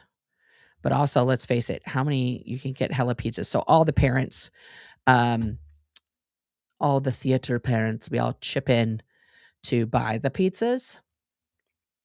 This was my cart. Now, This Costco was so fucking crowded, guys. And there was a ton of people waiting for pizzas. And of course, these were purchased yesterday. And so I walk up with my cart and I was like, oh, I have this order. And they're like, what's the name on it? And I was like, boom. And they're like, okay, here you go. And she just starts unloading the whole hot rack next to her. And people were so mad. This is my cart. That's the cart of pizza. Yeah. That's a lot of pizzas. That is 16 pizzas.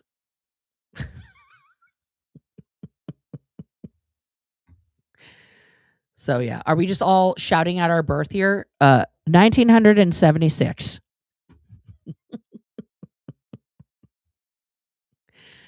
So there you go. Yeah, we're there's a lot of Gen Xers in here. There's a lot of Gen Xers up in this hizzy.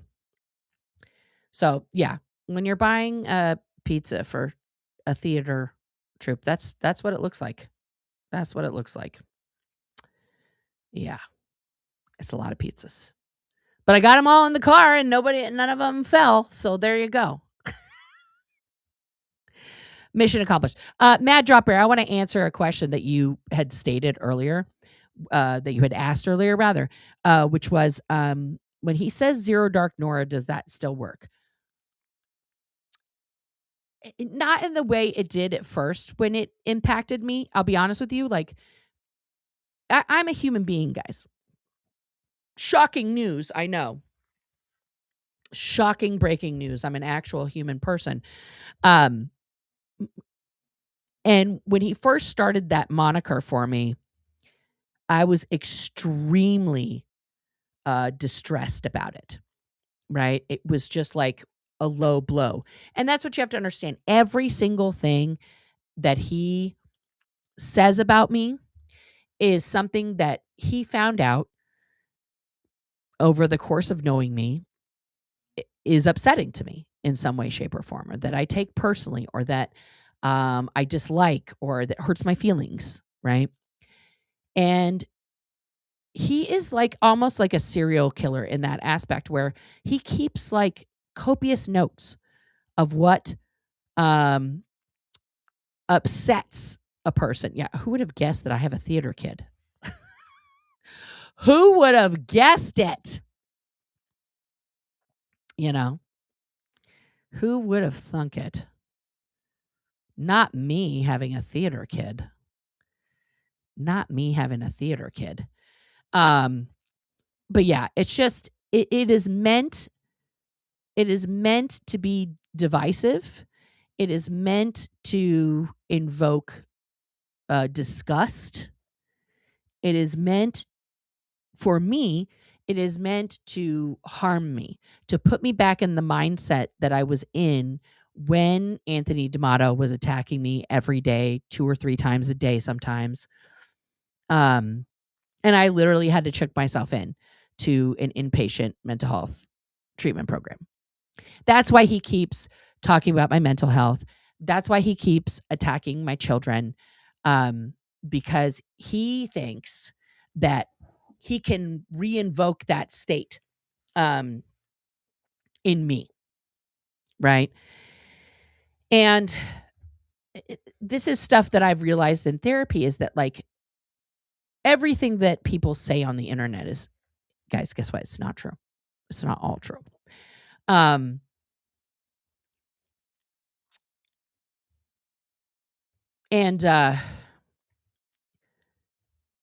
I have gotten a lot better at being obsessed with correcting the record in regards to me about truth. People say whatever they want to say.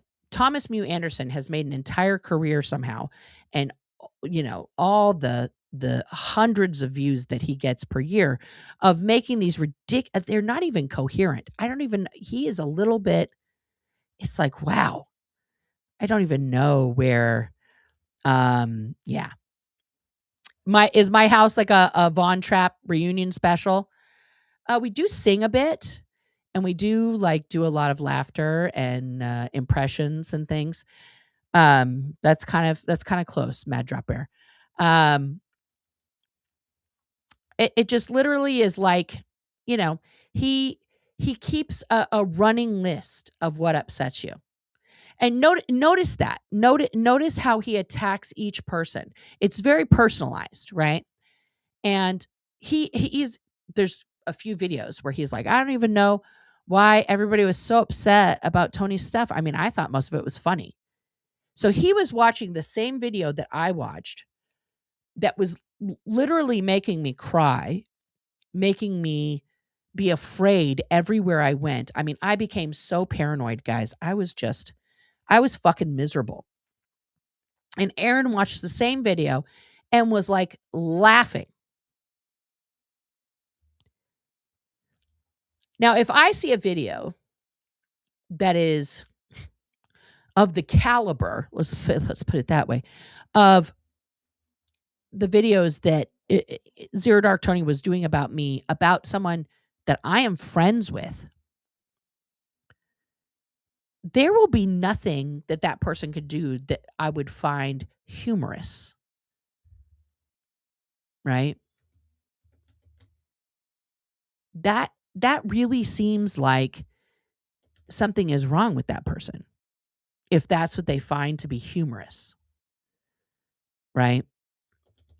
And this is what he does to people around him all the time. Watch Jenna's video again and see how he spoke to her. See how he spoke about the people asking for help, right? This is why I harp on this. Not because there's not other things in the world that are far more important. There are. Apparently, we're at war with Iran. I'm kind of freaked out by that.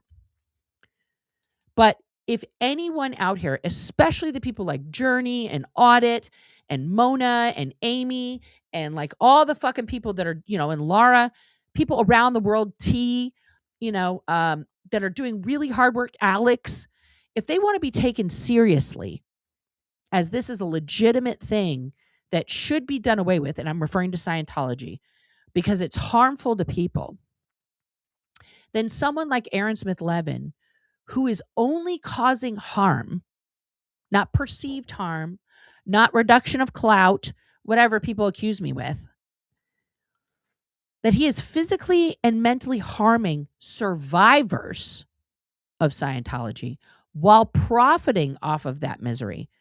There's no way that people are going to be like, well, this guy is bad and he left.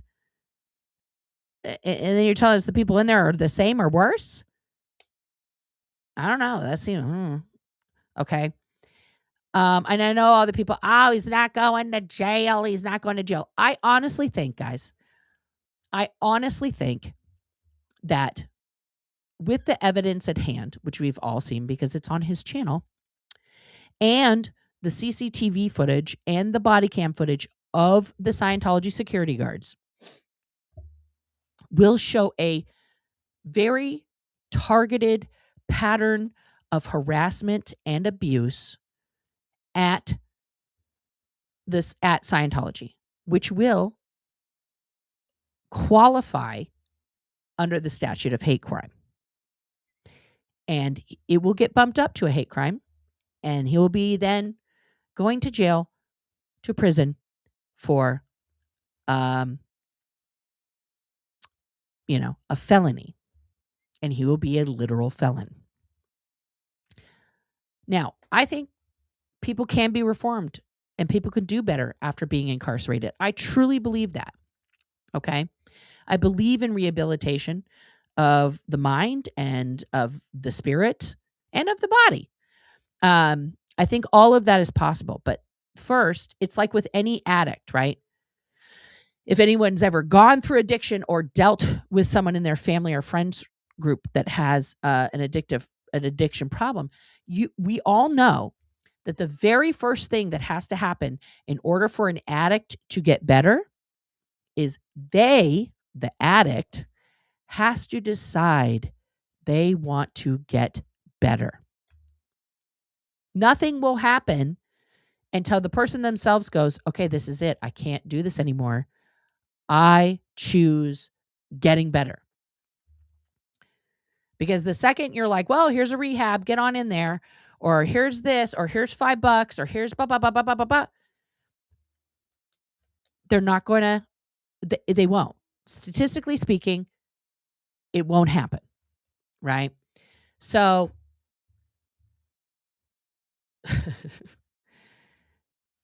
it's just odd, and I do want to reiterate something here. Like, I am sincere when I say I don't hate Aaron, despite the fact that he says really horrific things about me and my children and my ability as a mother.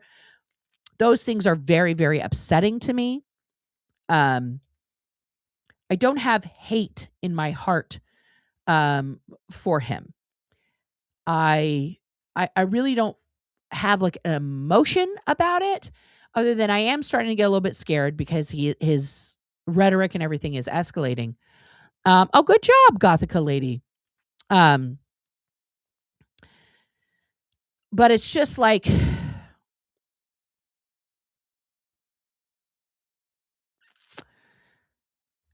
I feel, I don't know if do I have a feeling about it? I feel worried. I think is the biggest emotion I have. I feel worried for the people who believe his shit. I feel worried for the people who don't understand that he's dangerous.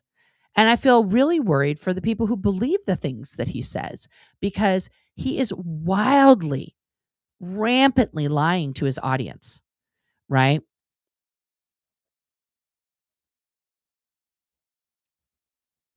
Yeah, you're definitely not a clout seeker, Journey. I would you would be like the last person I'm characterizing as a clout seeker. I mean, that's just, yeah, I know. And well, this is the problem. And I had this epiphany talking to a friend this morning. Okay. So let's rewind the clock 3 years ago. Aaron calls me up. Nora, oh my God, you got to get back on YouTube. And I'm like, what? I'm busy. I'm working. I don't think I want to fucking go on YouTube every day. I don't even think people want to see me on YouTube. Like, you're doing it. You do the YouTube. I'm just working. Nobody wants to see that. He's like, no. Like, I got Mark and Claire to launch their channel back in October, and they had like no subs, and now they have over 5,000 subs, or they had like 10,000 or something. And he's like, and they're making like $5,000 a month. And I was like, what? Now, at the time, guys, I'm just a menial, customer service person. I wasn't making $5,000 a month. That was more than I was making a month. Okay. And so I thought, okay, you've got me listening. How do I do it? So he explains to me, you got to upload all the time, blah, blah, blah, blah, blah, blah, and like hashtags and like all this. He starts just like downloading this whole thing of information. And he says, I have this dream.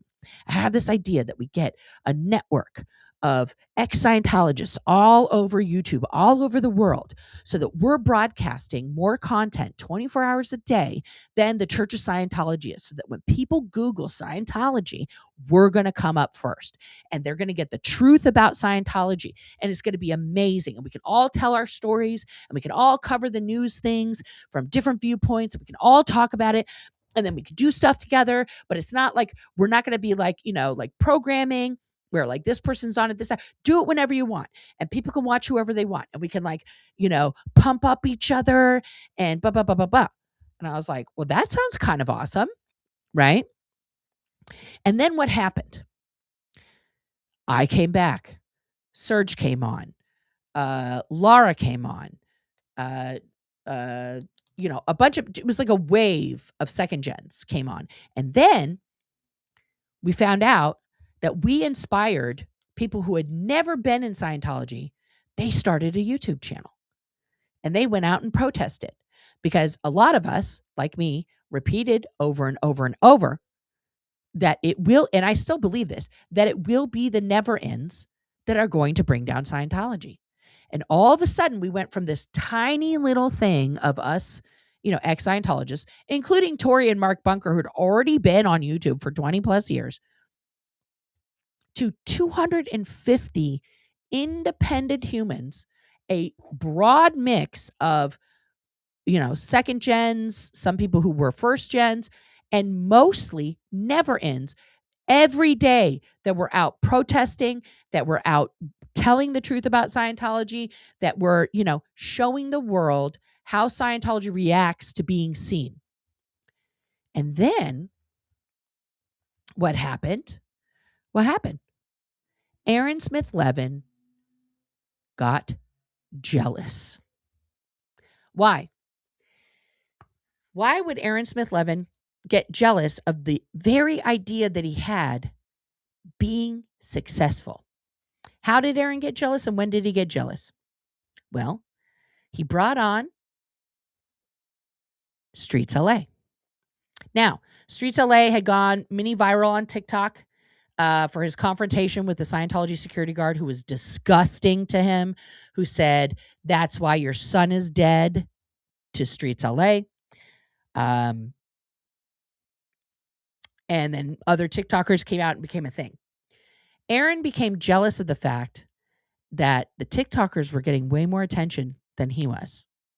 They were getting hundreds of thousands of views each every night.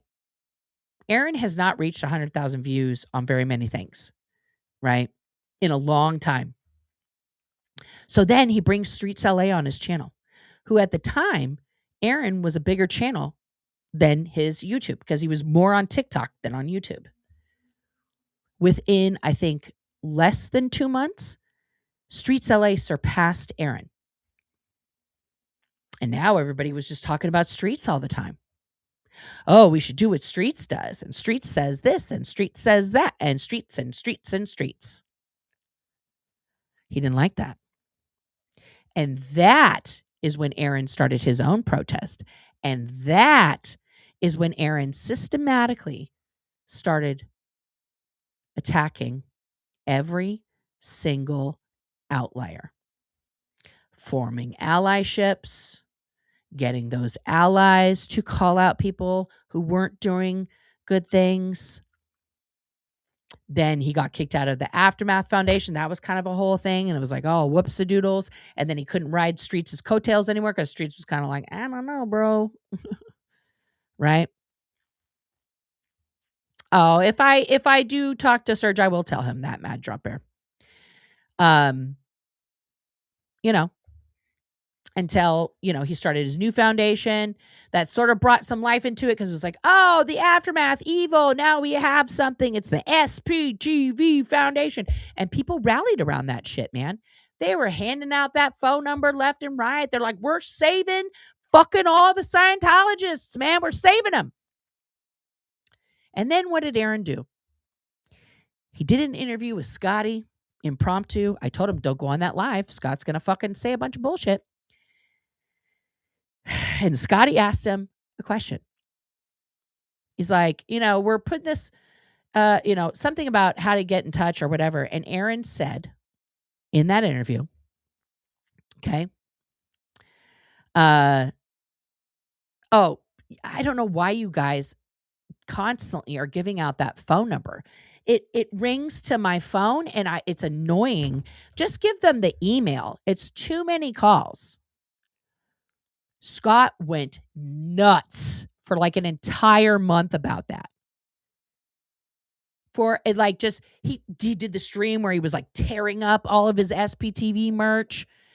And at that moment, all of those never-ends who had been protesting around the world every single day saying the SPTV Foundation can help you. Here's the phone number, shouting it out, putting it on cards, handing out the cards, painting it on sidewalks, putting it up in cafes, putting everything there. Doing work unpaid for Aaron Smith Levin. And then they realized it's all fugazi. What charity worth its salt, even if it's so small it has to ring through on a Google number on your personal phone?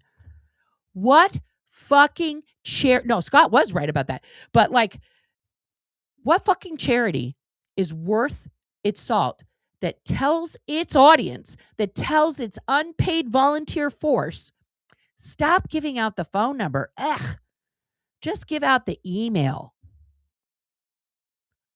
When he specifically says, as part of his defense for this whole thing, is we're talking about how can I be threatening these people on the internet? They don't have access to the internet. But he wants those people to reach out via an email. Make that make sense.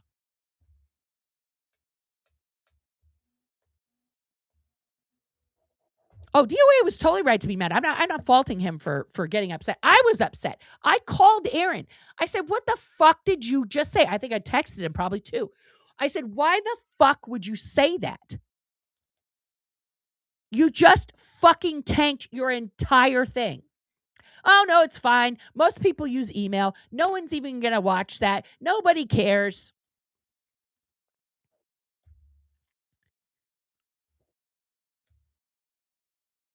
Nobody cares. How many, if we go right now, and then I got to go walk these dogs because it's 5 o'clock. I can't believe that.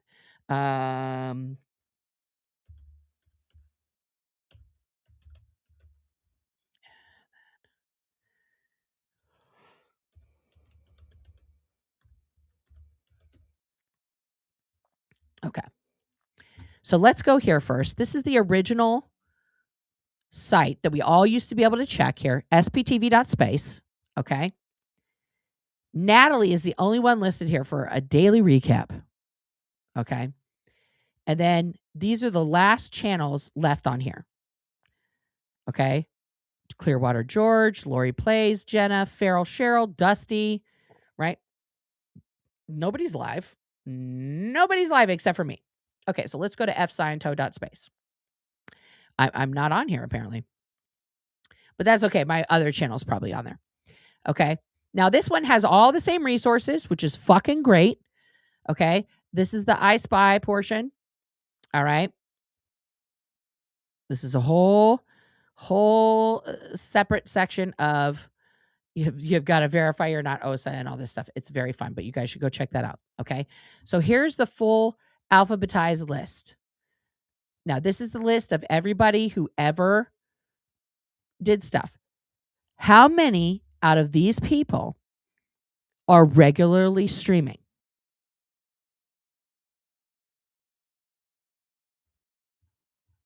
Hardly any of them, except for a few second gens. Most of those people are gone. Even the survivors. Acupunk is gone. Now, Miriam closed down her channel because she's doing other stuff. We still got Apostate Alex. Bianca, I haven't seen her. Breaking Scientology is still streaming. They're very, very mad at me. Oh, I'm not showing that one. Sorry. Now I'm on the fsciento.space. Children of Scientology, they haven't made anything. That's Christy Gordon. Cults and Atheists. I don't remember who that was. Sid did Scientology. I just did a stream with Alicia. Nope. Yes. Yes. Yes. Yes. No. Yes. Nope. That's Stuart. No. Yes. I think she's just doing the Liz, Gail. Nope. Well, Phil's there occasionally. She's in college. Liz is in college. Yes. No. Yes. No. Yes. And that's, they have my what's up with Nora. Yes. Okay. Right. And so active auditors. Look at how small that is now, guys. Look at how small that is. I'm grateful to all these people for still doing stuff. Most of these people aren't, though. Most of these people aren't out protesting. Danny's not protesting anymore. He just goes and sits in fucking, Aaron's chat and is like, yeah, bro. RIP to Doug. Nope.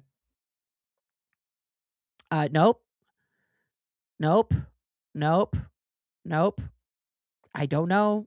No. Nope.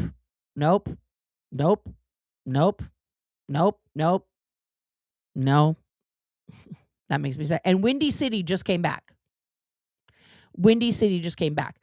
Yeah. So he completely destroyed a literal worldwide network of volunteer protesters who were creating a huge impact.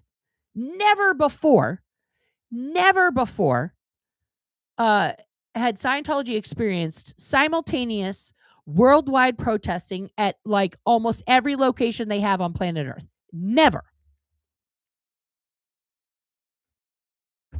And he destroyed it because he can't have anybody have success. Oh, you want to see the interview where he says that to Scott?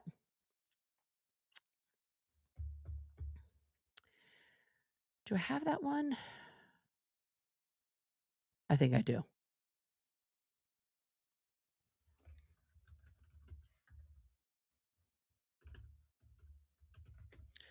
I might have that one on this channel. Actually, let me check over here. But yeah, it's wild to me. Let me look real quick.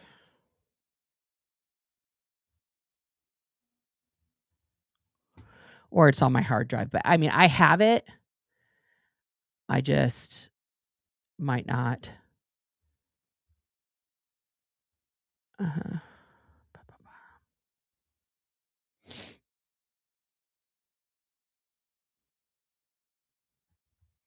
Might live on the other one. Let me go here.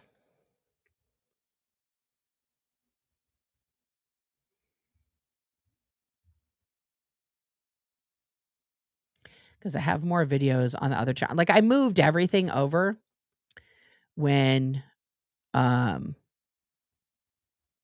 I change, because every time I change the name, I move fucking content around, which takes 300 years. No. But I'll find it. I have it. Actually, I think it's still, ironically, it's still on Aaron's, I think. I think it's still up because he literally is like, Want to see that? I'm keeping all this those is the end of this one. Community drama exposing the liars and the grifters and the frauds in the community. I'm keeping that stuff behind a paywall so that people finding my channel find the Scientology content and not the community drama content. So thank you to everyone who's gotten a channel membership. And if you haven't got one yet, you don't want to miss the spicy content. All right, let's see. What else? Let me see. Yael, welcome as a channel member. Okay, let me see. What do we have this? All right, Banana Splits. Snora, please don't cover true crime. You don't know the basics about court. A pretrial conference is not jail. Are you okay? Yeah, exactly. Okay, what do we have here? Cannabis is flame. Why does Scientology have license plate readers at PAC? Now, this is actually a really good question. And I need to take a screenshot of that because this is something that I want to find out the legality of in the city of Los Angeles and why a church needs license plate readers. But let's see here, because it's one of these interviews that he kept with Scott. I guess it's going to be under DOA and not Scott. But if you guys didn't know, it's this one right here. I was like, man, He literally kept it up because he keeps everything up because he thinks that it's totally okay what he said. And we'll get through it here. I don't want to, he was trying to debunk, the money thing or something. And how come the tax ID isn't there? And blah, blah, blah, blah, blah. And this is when like Ellie was the big bad person. And they're going back and forth, and Scott's like, and this is when 86 had started donating to Scott, and then Scott was like, that 86 is a blah, blah, blah.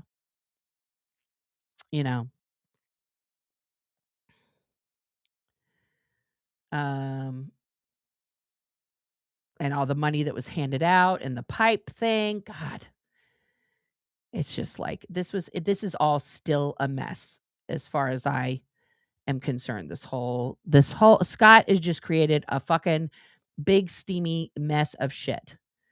Blah, blah, blah, blah, blah, blah. Shit hits the fan. And Scott's giving a lot of information. You know, and that's when Scott started calling out Rib Guy as a bad actor. And then now Rib Guy is Aaron's best friend.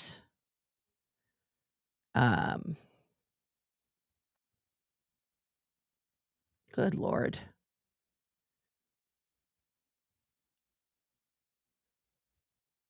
Okay.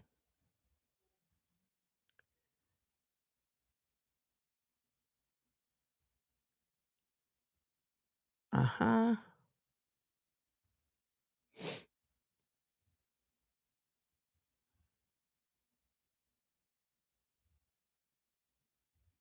Oh my God. And he hated Denver J so much because Denver J apparently had a crush on Lara and he was jealous.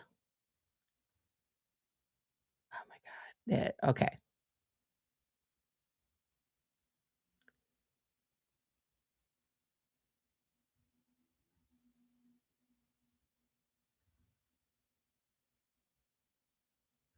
Okay. We'll just start here. Then you guys can see. I've had these questions, and since you're here, The answer is this. you would love. This is not a new thing. It is a continuation of what I was doing running the Aftermath Foundation for the last 6 years. That's different. We're not reinventing the wheel. We're not doing something brand new. It's the exact same thing. Okay. Now, when I was running the Aftermath Foundation for 5 or 6 years, my answer to people go, how many people have you helped leave? I say, you know what?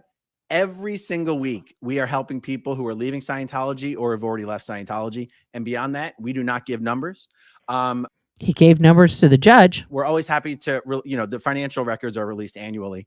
I did just say that we've raised about $50,000 since, well, the incorporation date was January. I don't think, was it March? It was around March that I think we started raising money. So the other answer to your question is we help them in literally whatever way. The idea of having our own brick and mortar apartment building, that's the worst idea ever. Because then Scientology would just stay. Scott brought that up. Like, why don't you provide housing for the people? Take that place out the whole time and find out absolutely everyone who was leaving. So what? Then you call the FBI and you put these people in protection and you say, why is a church allowed to stalk people who decide they want to stop working there? And then that might actually start a case. Like, think these things through. So the answer is literally anything. If someone's just trying to get home, we'll fly them home. If someone is, let's say if someone, needs police intervention to get their travel documents, we'll help coordinate with police and even the FBI to get them the travel documents so they can get home. Someone needs to get back to the country. And that's so through that phone number, someone is going to answer that. And then no, like, the phone number's just there because people like to talk about a phone number. The phone number's just there because people like to talk about a phone number. Like someone who actually wants help. Look at Scott's face. He is literally like, this is the greatest moment of my entire life. This man just shot himself in the face with a fucking nuclear missile. Escaping is not going to use the phone number. It's okay if they do. It's not. By the way, because you guys put the phone number everywhere, we're just inundated with tons of spam phone calls. So go ahead and use the phone number. No, people are going to. No, I mean, this is, I like you say this. People use email. Okay. People use email. And people use email, guys. People use email. Stop handing out the phone number. We're getting spammed. People use email. Would you prefer, we're not answering protesters? We're not. No, I think it's funny as hell for you guys to put the phone number out there. But we just I'm just curious. Everyone's been doing it. Everyone's been doing it, and we've all just kind of blindly been doing it. So now, guys, this video is from June 15th of 2024. June. The debut of SPTV Foundation, I believe, is January or February. So we're talking 6 months into having a foundation. Aaron's like, it's too many calls. We're getting spam calls.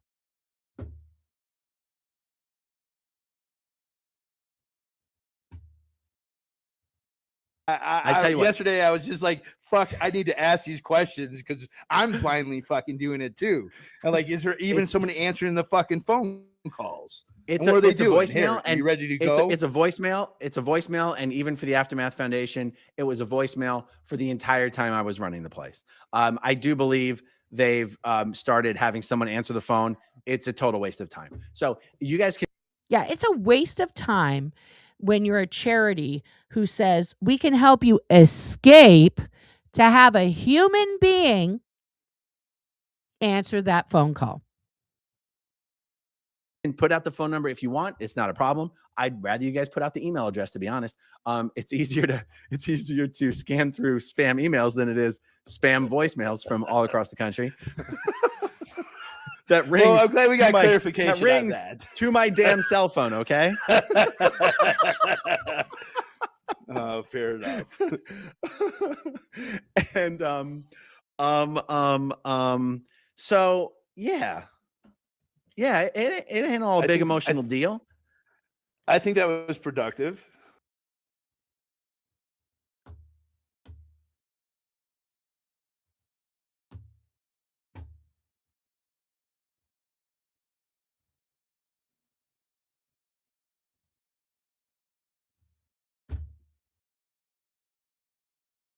Do I need to say anything else? I mean, do I need to say anything else? Like, he literally, he just picks and chooses. He can pick and choose. He doesn't want direct communication with someone who's like, listen, I am in Los Angeles and I'm at the Gelson's across the street from Celebrity Center, and I have snuck into the storeroom and I'm calling the SPTV Foundation from there. Is there somebody that can come get me right now and meet me in the back? I am terrified. He doesn't want to get that phone call and then like use another phone to call a friend, to like call Laura and be like, Laura, I need you to get to the Gelson's by CC right now. There's a CERG member who wants to escape, you know, and come and take, come get them and like take them to the fucking In-N-Out or something, wherever, and I'll have somebody meet you guys there and we'll coordinate it. Nope. He doesn't care about anyone. It's not about helping people. Yeah, basically. Are you hot? Nope. Do you have a story that's interesting? Nope. Yeah. So this is why I'm harping on it, and this is why it's so important that he faces consequences for his actions.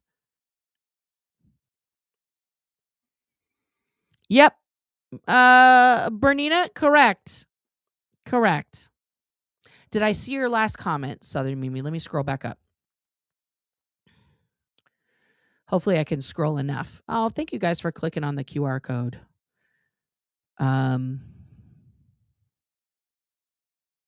Yeah, Scott's wearing a bulletproof vest over his Burger King cape. I'm looking, Southern Mimi. It is in between.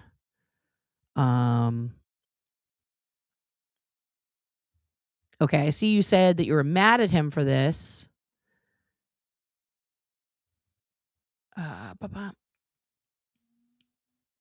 No, I think I missed it. Can you ask me again? I'm so sorry. Scam is a big word, right? Scam is a big word.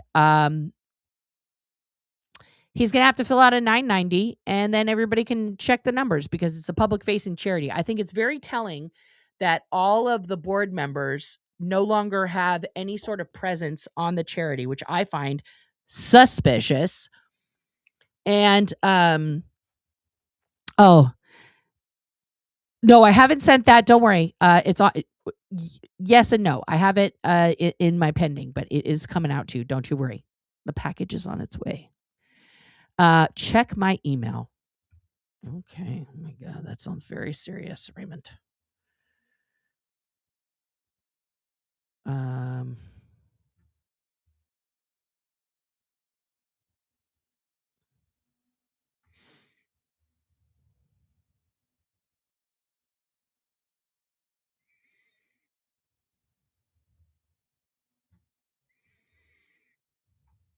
don't know what I'm supposed to be looking for.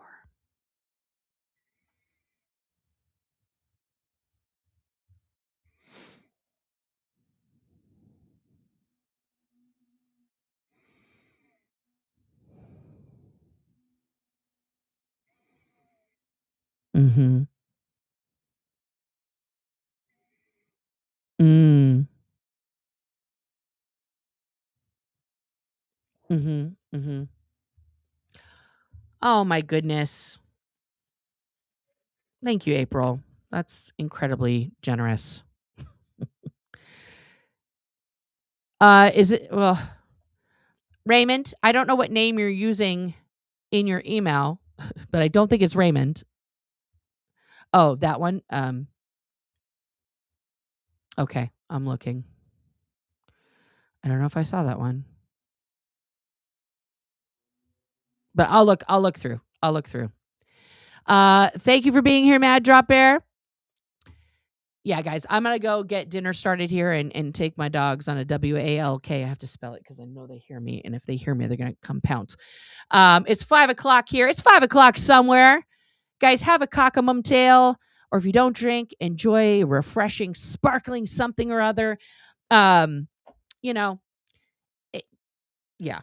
And the next one of these we'll do like a more fun, like you guys can ask me anything. We'll just do a little Q&A, and I will have to like take desperate notes or something. Yeah, all the people that have been rejected, I'm in contact with quite a few of them. I've tried to help people get other resources, and actually, to be honest with you, in some cases, the Aftermath Foundation has stepped up. So, like, have a Fanta. Yes, Joe's going to bed. Get ye to bed the now, Joe.